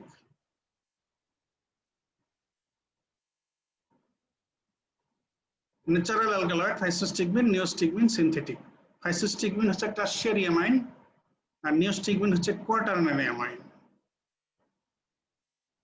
আর টারশিয়ারি অ্যামাইন আর কোয়াটারনারি মানে এই কথা দুটোর সাথে তোমরা এটা মনে রাখবে, যারাই টারশিয়ারি অ্যামাইন তারাই less polar, that is less water soluble, so more lipid soluble. R more lipid soluble মানে মোর মেমব্রেন ক্রসিং ক্যাপাসিটি, সো মোর এন্ট্রি ইনটু সিএনএস। আর যারা কোয়াটারনারি অ্যামাইন যেমন নিওস্টিগমিন, কোয়াটারনারি অ্যামাইন হওয়া মানে সে মোর পোলার, less lipid soluble, less crossing membrane, so less entry into CNS. তাহলে ফাইসোস্টিগমিন আর নিওস্টিগমিনের মধ্যে difference মুখস্থ করে রাখবে। ফাইসোস্টিগমিন natural alkaloid tertiary amine, নিওস্টিগমিন synthetic quaternary amine. আর টারশিয়ারি অ্যামাইন যেহেতু কাজে ফাইসোস্টিগমিন লেস পোলার, মোর লিপিড সলিউবল, মোর এন্ট্রি ইনটু CNS।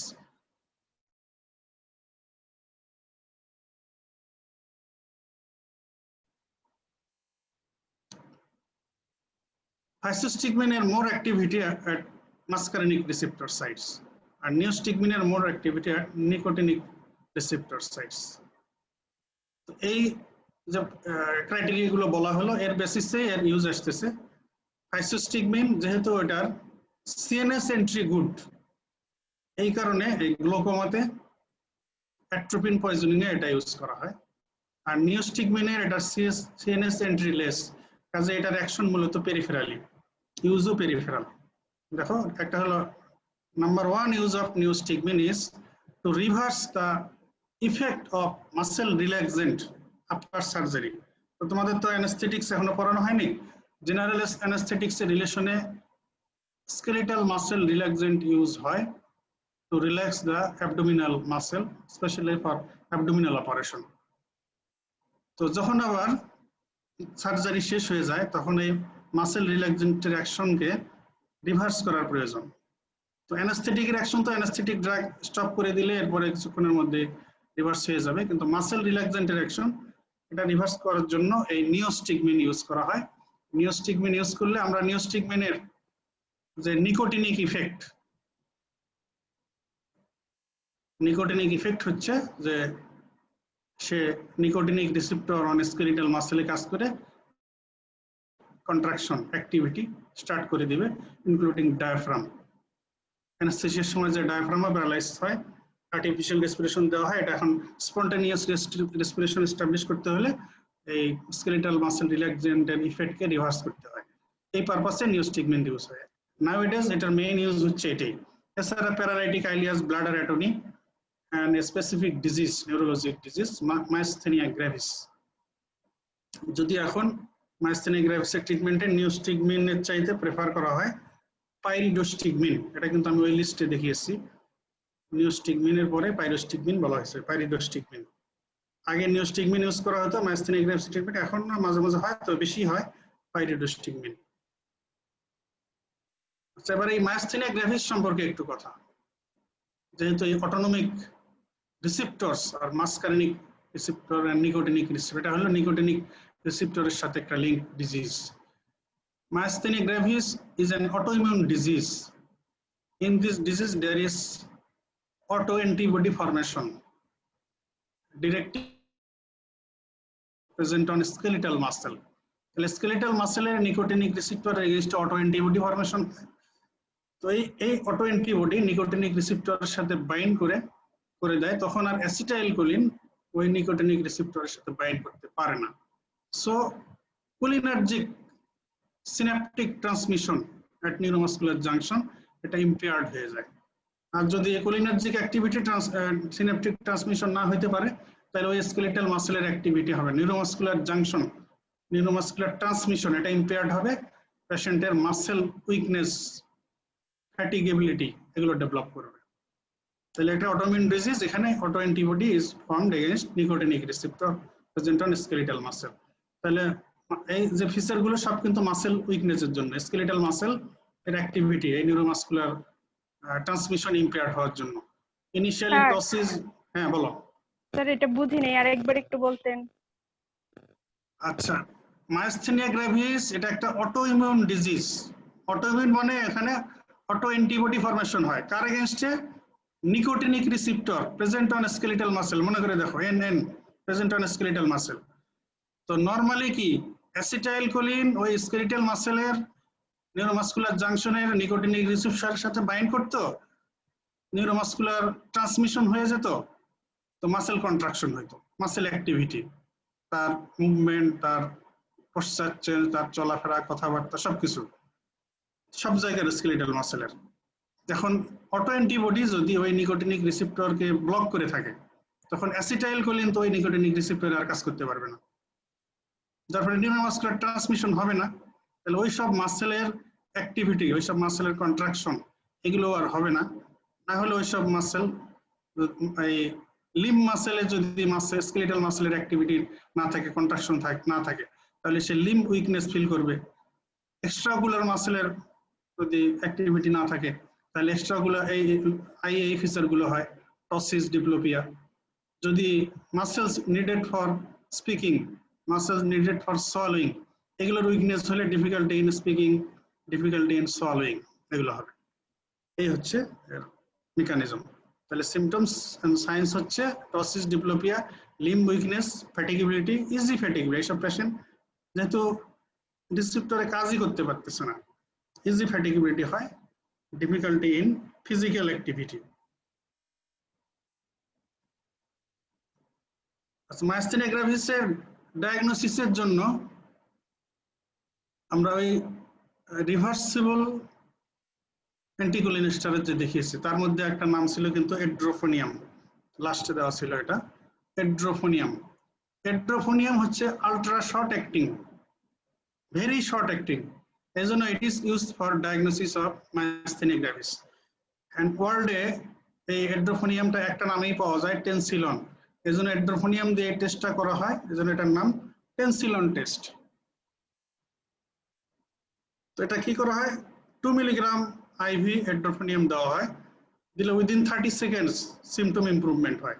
এই যে পেশেন্ট উইকনেস ফিল করে, যদি এটা দেওয়া হয় 2 মিলিগ্রাম দেওয়ার পর 30 সেকেন্ড, যেহেতু আল্ট্রা শর্ট অ্যাক্টিং, 30 সেকেন্ডের মধ্যে দেখা যাবে যে সে স্ট্রেংথ ফিরে পাবে। আবার একটু পরে থাকবে না, এটার অ্যাকশন টার্মিনেশন হয়ে যাবে, আবার উইক হয়ে যাবে। তো যদি 2 মিলিগ্রামে রেসপন্স না পাওয়া যায়, তখন ডোজ বাড়িয়ে 8 মিলিগ্রাম দেওয়া হয়। তো 8 মিলিগ্রাম দিলে দেখা গেল যে মাসেল স্ট্রেংথ বেড়ে গেল। এটা 3 থেকে 5 মিনিট এটার অ্যাকশন থাকে, বেশিক্ষণ থাকে না। এই জন্য it is used for diagnostic purpose. তো ওই ডায়াগনস্টিক ইউজ অফ ড্রাগস, ড্রাগের যে ইউজ আছে তার মধ্যে একটা আছে ডায়াগনোসিস অফ ডিজিজ, তার মধ্যে কিন্তু এটাও দেওয়া যায় যে এড্রোফোনিয়াম is used for diagnosis of myasthenia গ্রাভিস। তাহলে এবার আসো ট্রিটমেন্টে। যেহেতু মায়াস্থেনিয়া গ্রাভিসে অটো অ্যান্টিবডি গুলো মেনি নিকোটিনিক রিসেপ্টরকে ব্লক করে রাখতেছে, এই জন্য অ্যাসিটাইলকোলিন রিসেপ্টরে কাজ করতে পারতেছে না, উইকনেস, মাসেল উইকনেস হচ্ছে, নিউরোমাস্কুলার ইম্পেয়ারমেন্ট হচ্ছে। তো এই জন্য treatment, symptomatic improvement of myasthenia গ্রাভিসের জন্য যেটা ইউজ করা হয় সেটা হচ্ছে অ্যান্টিকোলিনেস্টেরয়েড। অ্যান্টিকোলিনেস্টেরয়েড ওই যে আমি বললাম, এখন পাইরিডোস্টিগমিন বেশি ইউজ হয়, আগে নিওস্টিগমিন ইউজ হইতো। তো অ্যান্টিকোলিনেস্টেরয়েডের মধ্যে পাইরিডোস্টিগমিন, নিওস্টিগমিন, এই এড্রোফোনিয়ামও কিন্তু একটা অ্যান্টিকোলিনেস্টেরয়েড।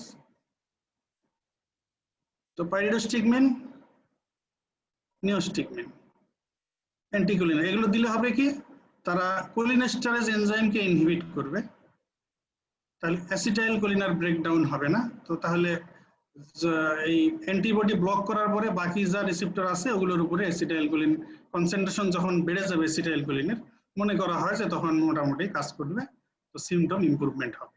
সিমটোমেটিক ইমপ্রুভমেন্টের জন্য এই অ্যান্টিকোলিনেস্টেরয়েড ড্রাগ। বাট আমরা বললাম যে মায়াস্থেনিয়া গ্রাভিস একটা অটো ইমিউন ডিজিজ। তো এই অটো ইমিউন রেসপন্স এটাকে যদি স্টপ করা না যায় বা ইনহিবিট করা না যায়, তাহলে তো এই ডিজিজের আসলে পার্মানেন্ট ট্রিটমেন্ট হবে না। So to suppress autoimmune response, immune response, এটার অ্যানাদার ট্রিটমেন্ট হচ্ছে ইউজ অফ ইমিউনোসাপ্রেসিভ ড্রাগ। এজন্য steroid, azathioprine and intravenous immunoglobulin. Steroid, azathioprine and intravenous immunoglobulin. These immunosuppressive agents are used to suppress the immune response. Autoimmune response হচ্ছে auto antibody formation হচ্ছে, এটাকে suppress করে দেওয়া যাতে আর auto antibody তৈরি না হয়। তো another approach of treatment of myasthenia gravis, plasmapheresis, that is plasma exchange. এটা আসলে খুব সিভিয়ার কন্ডিশনে ইউজ করা হয়, যখন মায়াস্থেনিয়া একদম মায়াস্থেনিক ক্রাইসিস হয়ে যায়, সিভিয়ার সিমটম, হসপিটালাইজেশন লাগে, তো প্লাজমাফেরেসিস। তো এই ক্ষেত্রে প্লাজমা থেকে ওই অ্যান্টিবডি গুলোকে যে রিমুভ করে দেওয়া হয় by process of plasmapheresis, plasma exchange. Another treatment approach is thymectomy. Thymus একটা immune organ, central immune organ, এটা অ্যাট্রফি হয়ে যায়। তবে এটা দেখা গেছে যে মাইস্থেনিক গ্রেভিসের পেশেন্টদের ক্ষেত্রে অনেকেরই এই থাইমাস পারসিস্ট করে এবং অনেকের থাইমাস এনলার্জ করে যায়, হাইপারপ্লাসিয়া হয়ে যায়। তো এই জন্য এটা মনে করা হয় যে এখান থেকে হয়তো অটো অ্যান্টিবডিটা ফর্মেশন হচ্ছে, এই জন্য থাইমেক্টমি করে দিই। Removal of thymus is also a treatment option of myasthenia gravis. আচ্ছা, এখানে একটা স্লাইডে দেয়া নেই, তবে এটা অনেক সময় জিজ্ঞেস করা হয় যে দুইটা কথা এই রিলেশনে। একটা হলো মায়াস্থেনিক ক্রাইসিস, বললাম এখানে যখন when there is exacerbation of the features or symptoms and signs of myasthenia gravis, it is known as myasthenic crisis. এই রিলেশনে another term কোলিনার্জিক ক্রাইসিস। তো এই দুইটার মধ্যে ডিফারেন্স কি, বা দুইটা একই নাকি ভিন্ন জিনিস, বা কখন কি করতে হবে, এটা কিন্তু অনেক সময় জিজ্ঞেস করা হয়।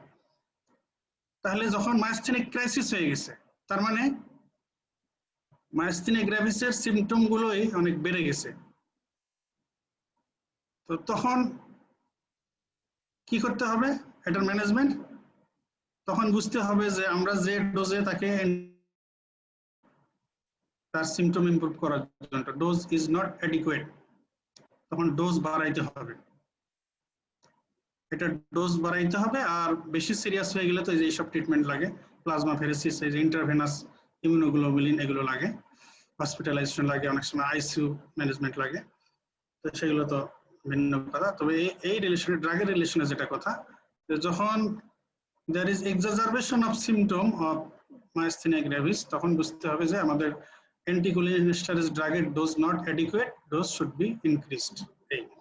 আর কোলিনার্জিক ক্রাইসিস এটা কি, এই মায়াস্থেনিয়া গ্রেভিসের সিমটম বেড়ে গেলেও পেশেন্টের সব সিমটম এক্সাজারেটেড হয়, তার উইকনেস খুবই বেড়ে যায়। আবার কারো যদি এই অ্যান্টিকোলিনেস্টারেজ, এই পাইরিডোস্টিকমিন, নিওস্টিকমিন, এগুলোর ডোজ বেশি বেড়ে যায়, তখনও কিন্তু পেশেন্টের উইকনেস থাকে। তো দুইটাকে ডিফারেন্সিয়েট করতে হলে কি করতে হবে, ডিফারেন্সিয়েট করতে হলে এই যে আল্ট্রা শর্ট অ্যাক্টিং কোলিনোমাইমেটিক ড্রাগ এড্রোফোনিয়াম, এটা দিতে হবে। এই 2 মিলিগ্রাম দিলেই যদি সিমটম ইমপ্রুভ করে, তাহলে বুঝতে হবে যে এটা মায়াস্থেনিক ক্রাইসিস, তার আসলে ডোজ ঠিক মতো হয় নাই, ডোজ কম হয়ে গেছে, ডোজ বাড়াইতে হবে। আর যদি এই এড্রোফোনিয়াম 2 মিলিগ্রাম দেওয়ার পরে সিমটম আরো অ্যাগ্রাভেট করে, তখন বুঝতে হবে যে এটা আসলে কোলিনার্জিক ক্রাইসিস। আমরা যে কোলিনার্জিক ড্রাগ দিতেছি অ্যান্টিকোলিনেস্টারেজ, এর ডোজ বেশি হয়ে গেছে, বেশি হয়ে গেলেও উইকনেস হয়, সেই জন্য ডোজ শুড বি রিডিউসড, তখন ডোজ রিডিউস করতে হবে। তাহলে মায়াস্থেনিক crisis versus cholinergic crisis. There are some anticholinesterases that are used for treatment of Alzheimer's disease. Alzheimer's disease নাম শুনছো? জি স্যার, মেমোরি লস হয়ে যাবে, মানে impaired memory, especially recent memory loss হয় এইসব পেশেন্টদের। অনেক আগের কথা মনে থাকে কিন্তু রিসেন্ট ইভেন্ট গুলো ভুলে যায়। Dementia, অ্যালঝেইমার্স disease. তো এটার এক্সাক্ট আসলে মেকানিজম অত এস্টাবলিশ না, তবে একটা হাইপোথিসিস বা মনে করা হয় একটা, যে এইসব পেশেন্টদের কোলিনার্জিক অ্যাক্টিভিটি কমে যায়, কোলিনার্জিক অ্যাক্টিভিটি বেড়ে যায়। কোলিনার্জিক অ্যাক্টিভিটি বেড়ে যাওয়ার কারণে এই প্রবলেম হয়, এই জন্য অ্যান্টিকোলিনেস্টারেজ।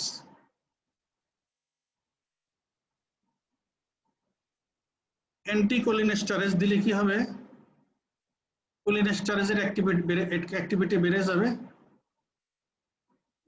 অ্যাসিটাইল কোলিনের ব্রেকডাউন,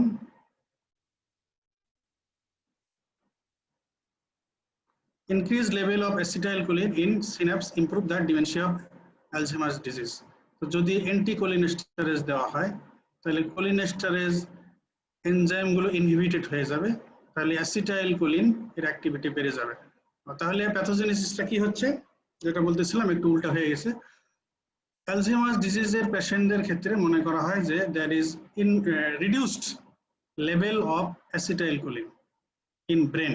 ব্রেনে অ্যাসিটাইলকোলিনের অ্যাক্টিভিটি কমে যাওয়ার কারণে তার ডিমেনশিয়া হয়, ফরগেটফুলনেস হয়, অ্যালঝেইমার্স ডিজিজ হয়।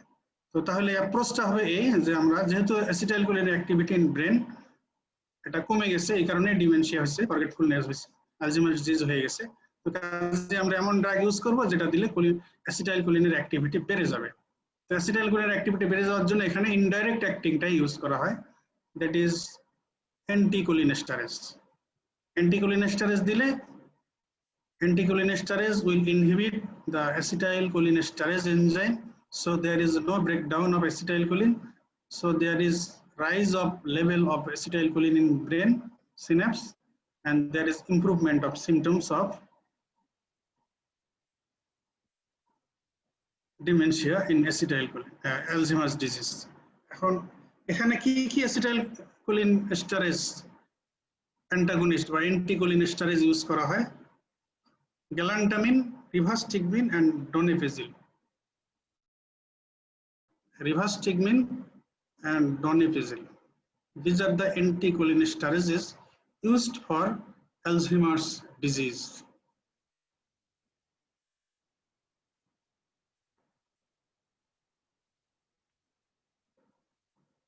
এবারে অর্গানোফসফরাস কম্পাউন্ড পয়জনিং। আচ্ছা, তোমরা তো এটা ফরেনসিক মেডিসিনে পড়ে আসছো নাকি? পড়ে আসছো না? জি স্যার।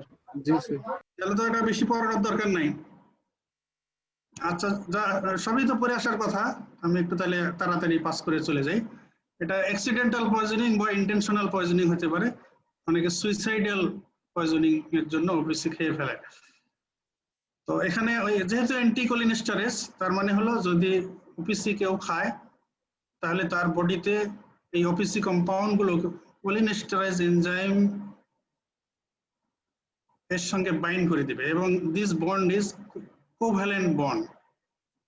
এনজাইমটা ফসফোরাইলেশন হয়ে যায়, ফসফোরাইলেশন হয়ে গেলে ওই এনজাইম আর অ্যাক্টিভিটি আর রিভার্স করতে পারে না। ইররিভার্সিবল ফসফোরাইলেশন হয়ে কোভ্যালেন্ট বন্ড হয়ে এই এনজাইম আর এই ফসফরাস, অর্গানোফসফরাস কম্পাউন্ডের ফসফরাস এর মধ্যে যে বন্ডিং ইররিভার্সিবল মানে স্ট্রং বন্ড হয়ে যায়। তো তাহলে অ্যাসিটাইলকোলিনেস্টারেজ এই এনজাইম আর তার অ্যাকশন করতে পারে না, এই জন্য অ্যাসিটাইলকোলিন আর ব্রেকডাউন হয় না, অ্যাসিটাইলকোলিনের কনসেন্ট্রেশন বডিতে বেড়ে যায়। তার মানে অর্গানোফসফরাস কম্পাউন্ড পয়জনিং এর ফিচার যা হয় সেটা হলো excess effect of acetylcholine, that is acetylcholine toxicity.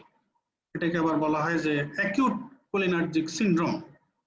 Acute cholinergic syndrome মানে অ্যাকিউটলি অ্যাসিটাইলকোলিনের কনসেন্ট্রেশন বডিতে অনেক বেড়ে গিয়ে যে collection of symptoms and signs হচ্ছে, এজন্য অ্যাকিউট কোলিনার্জিক সিনড্রোম আর অ্যাসিটাইলকোলিন টক্সিসিটি এর যা ফিচার এগুলোই হচ্ছে ওপিসি পয়জনিং এর feature.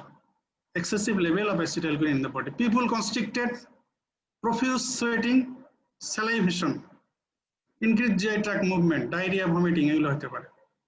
People constricted, profuse sweating, excessive salivation, increased GI tract movement, diarrhea, bronchospasm, এই অ্যাসিটাইলকোলিনের যা যা ইফেক্ট গুলো সব সিস্টেমে ইফেক্ট বেড়ে যাচ্ছে। Bronchospasm, increased bronchial secretion, dyspnea, difficult breathing, reduced pulse rate, hypotension, even circulatory collapse হয়ে যেতে পারে। ওপিসি পয়জনিং এর ফিচার গুলোকে সংক্ষেপে মনে রাখার জন্য একটা এখানে অ্যাক্রোনিমস দেওয়া হয়েছে। ডাম্বেলস, ডি তে ডায়রিয়া, ইউ তে ইউরিনেশন, এম তে মায়োসিস, বি তে ব্র্যাডিকার্ডিয়া, বি তে ব্রঙ্কোস্পাজম, ই তে ইমিসিস, এল তে ল্যাক্রিমেশন, এল তে ল্যাক্সেশন, এস তে স্যালাইভেশন। ল্যাক্সেশন মানে এদের স্কেলেটাল মাসেলে হয়, এক ধরনের একটা ইফেক্ট হয়, muscle contraction followed by relaxation, muscle twitching. এবারে ম্যানেজমেন্ট অফ অর্গানোফসফরাস কম্পাউন্ড। তো তাহলে এখানে যে কোনো পয়জনিং এ তোমরা তো general management and specific management এইভাবে পড়ে আসার কথা। তো জেনারেল যা ম্যানেজমেন্ট পেশেন্টকে হসপিটালাইজ করা, স্টোমাক ওয়াশ দেওয়া। তো এর চাইতো একটা জেনারেল ম্যানেজমেন্টের মধ্যে ওপিসি পয়জনিং এর ক্ষেত্রে একটা ইম্পর্টেন্ট ম্যানেজমেন্ট আছে, কি সেটা বলো দেখি। স্যার এবিসিডি ডিসোসিয়েশন করতে হয়। হ্যাঁ, এবিসিডি ডিসোসিয়েশন, যে এয়ার, ব্রেথ, সার্কুলেশন। এবিসি। আচ্ছা, এবিসি তো ঠিক আছে, আরো একটা কথা আছে, that is specific for this poisoning. OPC poisoning এর জন্য একটা জেনারেল ম্যানেজমেন্টের মধ্যে আবার একটা ইম্পর্টেন্ট কথা, যেটা অন্য পয়জনিং এর ক্ষেত্রে প্রযোজ্য না, এই পয়জনিং এ প্রযোজ্য। সেটা কি? কি ফরেনসিক মেডিসিন কি পড়ে আসছে বলো? হ্যাঁ, স্যার মানে body wash sir. Very good. Thorough body washing, removal of the contaminated cloth, and also patient should be removed from the site of contamination, যেখানে তার এক্সপোজার হয়েছে সেখান থেকে তাড়াতাড়ি সরাইতে হবে, তারপরে তার বডির সব ক্লথস রিমুভ করতে হবে এবং থরো সোপ ওয়াশ দিতে হবে। কেন কেন এটার ইম্পর্টেন্স কি বলো? স্যার স্যার এই ওপিসি যদি না করা হয় আগুন ধরে যেতে পারে স্যার। আগুন ধরে যেতে পারে, স্কিনের মাধ্যমে ঢুকে যেতে পারে স্যার, এটার ইফেক্ট আরো বাইরে যাবে sir. Exactly, this is important thing, যে ওপিসি এটা যেমন ওরালি দিলে মিউকাস মেমব্রেন ক্রস করে অ্যাবজর্পশন হয়, ইনহেলেশনেও এটা অ্যাবজর্পশন হতে পারে, আবার স্কিন দিয়েও এটা অ্যাবজর্পশন হয়ে যেতে পারে। এই কারণে সব দিকের এক্সপোজারের চান্স, অ্যাবজর্পশনের চান্স কমাইতে হবে। এই জন্য পেশেন্টকে ওখান থেকে সরাইতে হবে যাতে ইনহেলও না হয়, আর না খায় সেটাও তো ঠিক আছে, আর হলো যাতে ক্লথে যেটা লেগে আছে এটা যাতে অ্যাবজর্পশন না হয়, এই জন্য ক্লথ রিমুভ করতে হবে। আর স্কিনে যেগুলো অলরেডি লেগে গেছে এটা যাতে অ্যাবজর্পশন না হয়, এই জন্য তাকে ওয়াশ দিতে হবে, থরো বাথ, থরো ওয়াশ দিতে হবে। It is very very important. কিন্তু এটা কারণ হলো এটা হলো আমাদের ফার্মাকোলজির kinetic important, that is absorption prevent করার জন্য। আমি এদিকে ওষুধ দিলাম আর ওদিকে ড্রাগ অ্যাবজর্পশন হইতেই থাকতেছে, মানে পয়জন অ্যাবজর্পশন হইতে থাকতেছে, এদিকে আবার আমি অ্যান্টিডট দিচ্ছি, তাহলে তো কাজ ঠিক মতো হবে না। এই জন্য আগে এইটা এনশিওর করতে হবে যে আর ফার্দার আর অ্যাবজর্পশনের কোনো চান্স রাখা যাবে না, এই জন্য এই কাজগুলো করতে হবে জেনারেল ম্যানেজমেন্টে। ঠিক আছে, তাহলে washing the whole body, clearing airway for easy respiration, oxygen therapy, এগুলো আমরা বললাম। Removal of contaminated cloth, IV দিতে হবে। একটা হলো ডিহাইড্রেশন কারেকশন করা, রিহাইড্রেশনের জন্য, আর to provide access for administration of drug, এই জন্য আইভি চ্যানেল দরকার। তো এখন যেসব ড্রাগ পয়জনিং এর জন্য এই ওপিসি পয়জনিং এর ট্রিটমেন্ট ইউজ করা হয়, তো এটা মনে রাখার জন্য এফ্লপ একটা অ্যাক্রোনিম দেওয়া হলো, এফ্লপ। এতে অ্যাট্রোপিন, এফতে ফ্লুইড, এতে অ্যাট্রোপিন, এফতে ফ্লুইড, এফএলতে ফ্লুইড, ওতে অক্সিজেন, এন্ড পিতে a specific antidote of OPC poisoning, that is oxime, pralidoxime.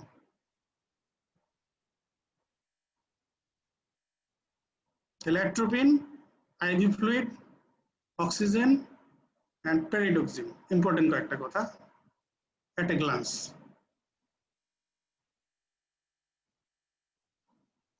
তো অ্যাট্রোপিন দিলে কি হবে? অ্যাট্রোপিন যদিও তোমাদের এখনো অ্যান্টি মাস্কারিনিক ড্রাগ পড়ানো হয়নি, তো অ্যাট্রোপিন আসলে antagonist of acetylcholine at muscarinic receptor, মানে অ্যান্টি মাস্কারিনিক ড্রাগ, সোজা কথা অ্যান্টি মাস্কারিনিক ড্রাগ একটা হচ্ছে অ্যাট্রোপিন। তো অ্যাট্রোপিন দিলে সে মাস্কারিনিক রিসেপ্টর ব্লক করবে, অ্যাসিটাইলকোলিনের মাস্কারিনিক রিসেপ্টরে এক্সেস অ্যাকশনের জন্য যে ইফেক্ট গুলো হয়ে গেছে, তো এগুলোকে সে অ্যান্টাগোনাইজ করবে। এটা কিন্তু অনেক সময় পরীক্ষায় জিজ্ঞেস করা হয়, রিটেনও আসে, role of explain the role of atropine in OPC poisoning. তখন এইভাবে এক্সপ্লেইন করতে হবে যে অ্যাট্রোপিন একটা অ্যান্টি মাস্কারিনিক ড্রাগ, তো অ্যাট্রোপিন দিলে it block muscarinic receptor and prevent or inhibit or antagonize the effect of acetylcholine that is produced due to excessive muscarinic receptor activity. আচ্ছা, atropine দিতে হয় আইভি, আর ivy channel দিতে দেরি হলে IM দেওয়া শুরু করতে হবে, পরে আইভি এস্টাবলিশড হয়ে গেলে আইভি দিতে হবে। ফার্স্ট ডোজ দেওয়ার পরে 5, 10, 15 মিনিট পর পর এটা রিপিট করতে হয়, এবং যতক্ষণ পর্যন্ত সায়েন্স অফ অ্যাট্রোপিনাইজেশন পাওয়া না যায় ততক্ষণ পর্যন্ত এটা রিপিট করতে হয় 5 থেকে 15 মিনিট পর পর। তো হঠাৎ একটা science of atropinization, dry mouth, reversal of miosis. এই যে এখানে আমরা দেখেছি ইফেক্টের মধ্যে যে বডির সব সিক্রেশন বেড়ে যায়, এই জন্য স্যালাইভেশনও বেশি হয়, বডি সোয়েটিং বেশি হয়। তো ড্রাই মাউথ হয়ে গেলে তখন বুঝবো যে অ্যাট্রোপিনাইজ হয়ে গেছে। মায়োসিস ছিল, pin point people, small people ছিল, এটা ডাইলেট করে গেল, তখন এটা আরেকটা সাইন বোঝা গেল অ্যাট্রোপিনাইজেশনের। হার্ট রেট বেড়ে গেল, ব্র্যাডিকার্ডিয়া ছিল, এখন হার্ট রেট মোর দ্যান 70 হয়ে গেল, তাহলে বোঝা গেল যে that is establishment of science of atropinization. Another specific drug, that is enzyme activator or enzyme reactivator or enzyme regenerator. এই যে আমরা বললাম যেখানে irreversible bond or covalent bond is formed between phosphorus and the cholinesterase enzyme. OPC poisoning এ তাই হয়। তো এটা দেরি হয়ে গেলে এই বন্ডটা এস্টাবলিশড হয়ে যায়, কোভ্যালেন্ট বন্ডটা। তো কোলিনেস্টারেজকে তখন আর ফ্রি করা যায় না।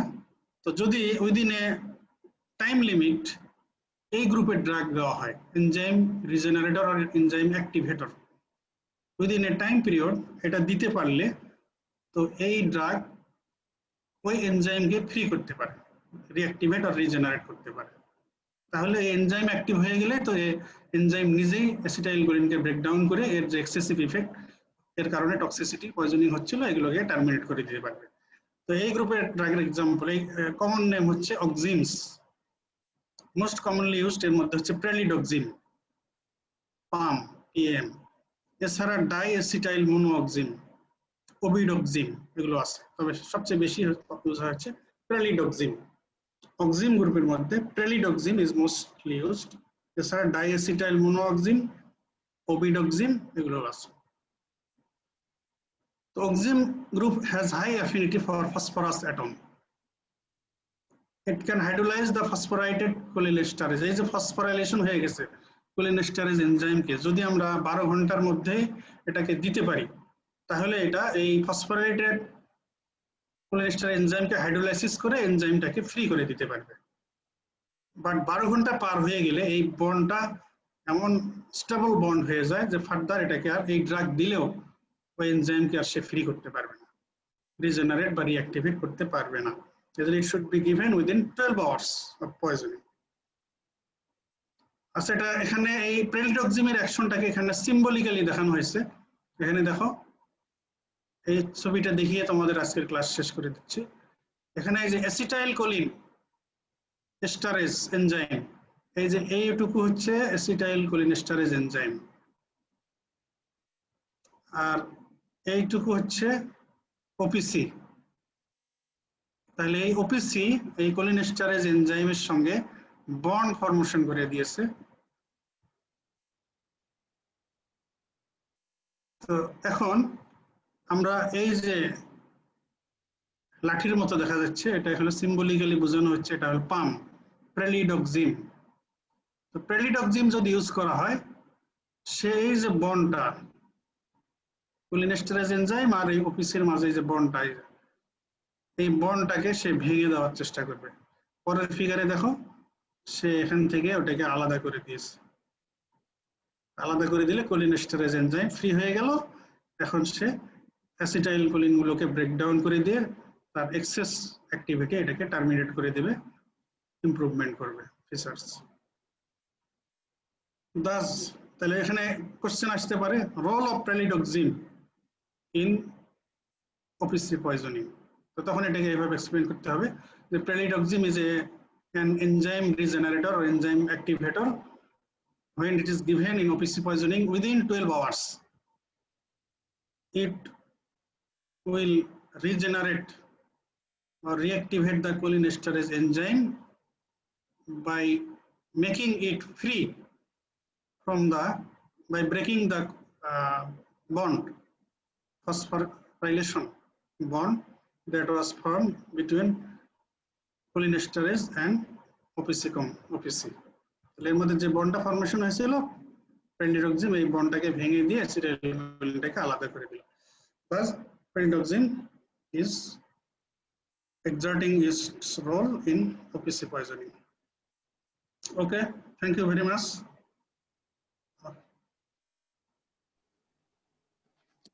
স্যার তাহলে স্যার সোমবার স্যার আবার স্যার আপনার নেক্সট এগেইন সোমবার তোমাদের ওদিকে কি অবস্থা? ম্যাডাম কি বৃহস্পতিবার ক্লাস নিচ্ছেন? স্যার আগামীকাল নিবেন ইনশাআল্লাহ স্যার। আচ্ছা, ভেরি গুড। স্যার ঠিক আছে, তাহলে তোমরা অটোনমিক আজকে তোমাদের পার্টিসিপেন্ট কত?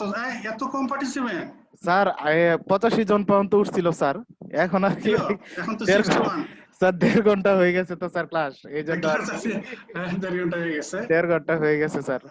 আর স্যার এত লম্বা সময় ক্লাস করা তো একটু কষ্টের বিষয়, এই জন্য আর কি। ঠিক আছে স্যার তাহলে কোলিনোমাইমেটিক আর কোলিনার্জিক অ্যাগনিস্ট দুইটা একই? কোলিনোমাইমেটিক হ্যান্ড কোলিনোজেনিক অ্যাগনিস্ট একই কথা। জি থ্যাংক ইউ স্যার। আচ্ছা স্যার, ধন্যবাদ স্যার। ওকে, আসসালামু আলাইকুম থ্যাংক ইউ। স্যার।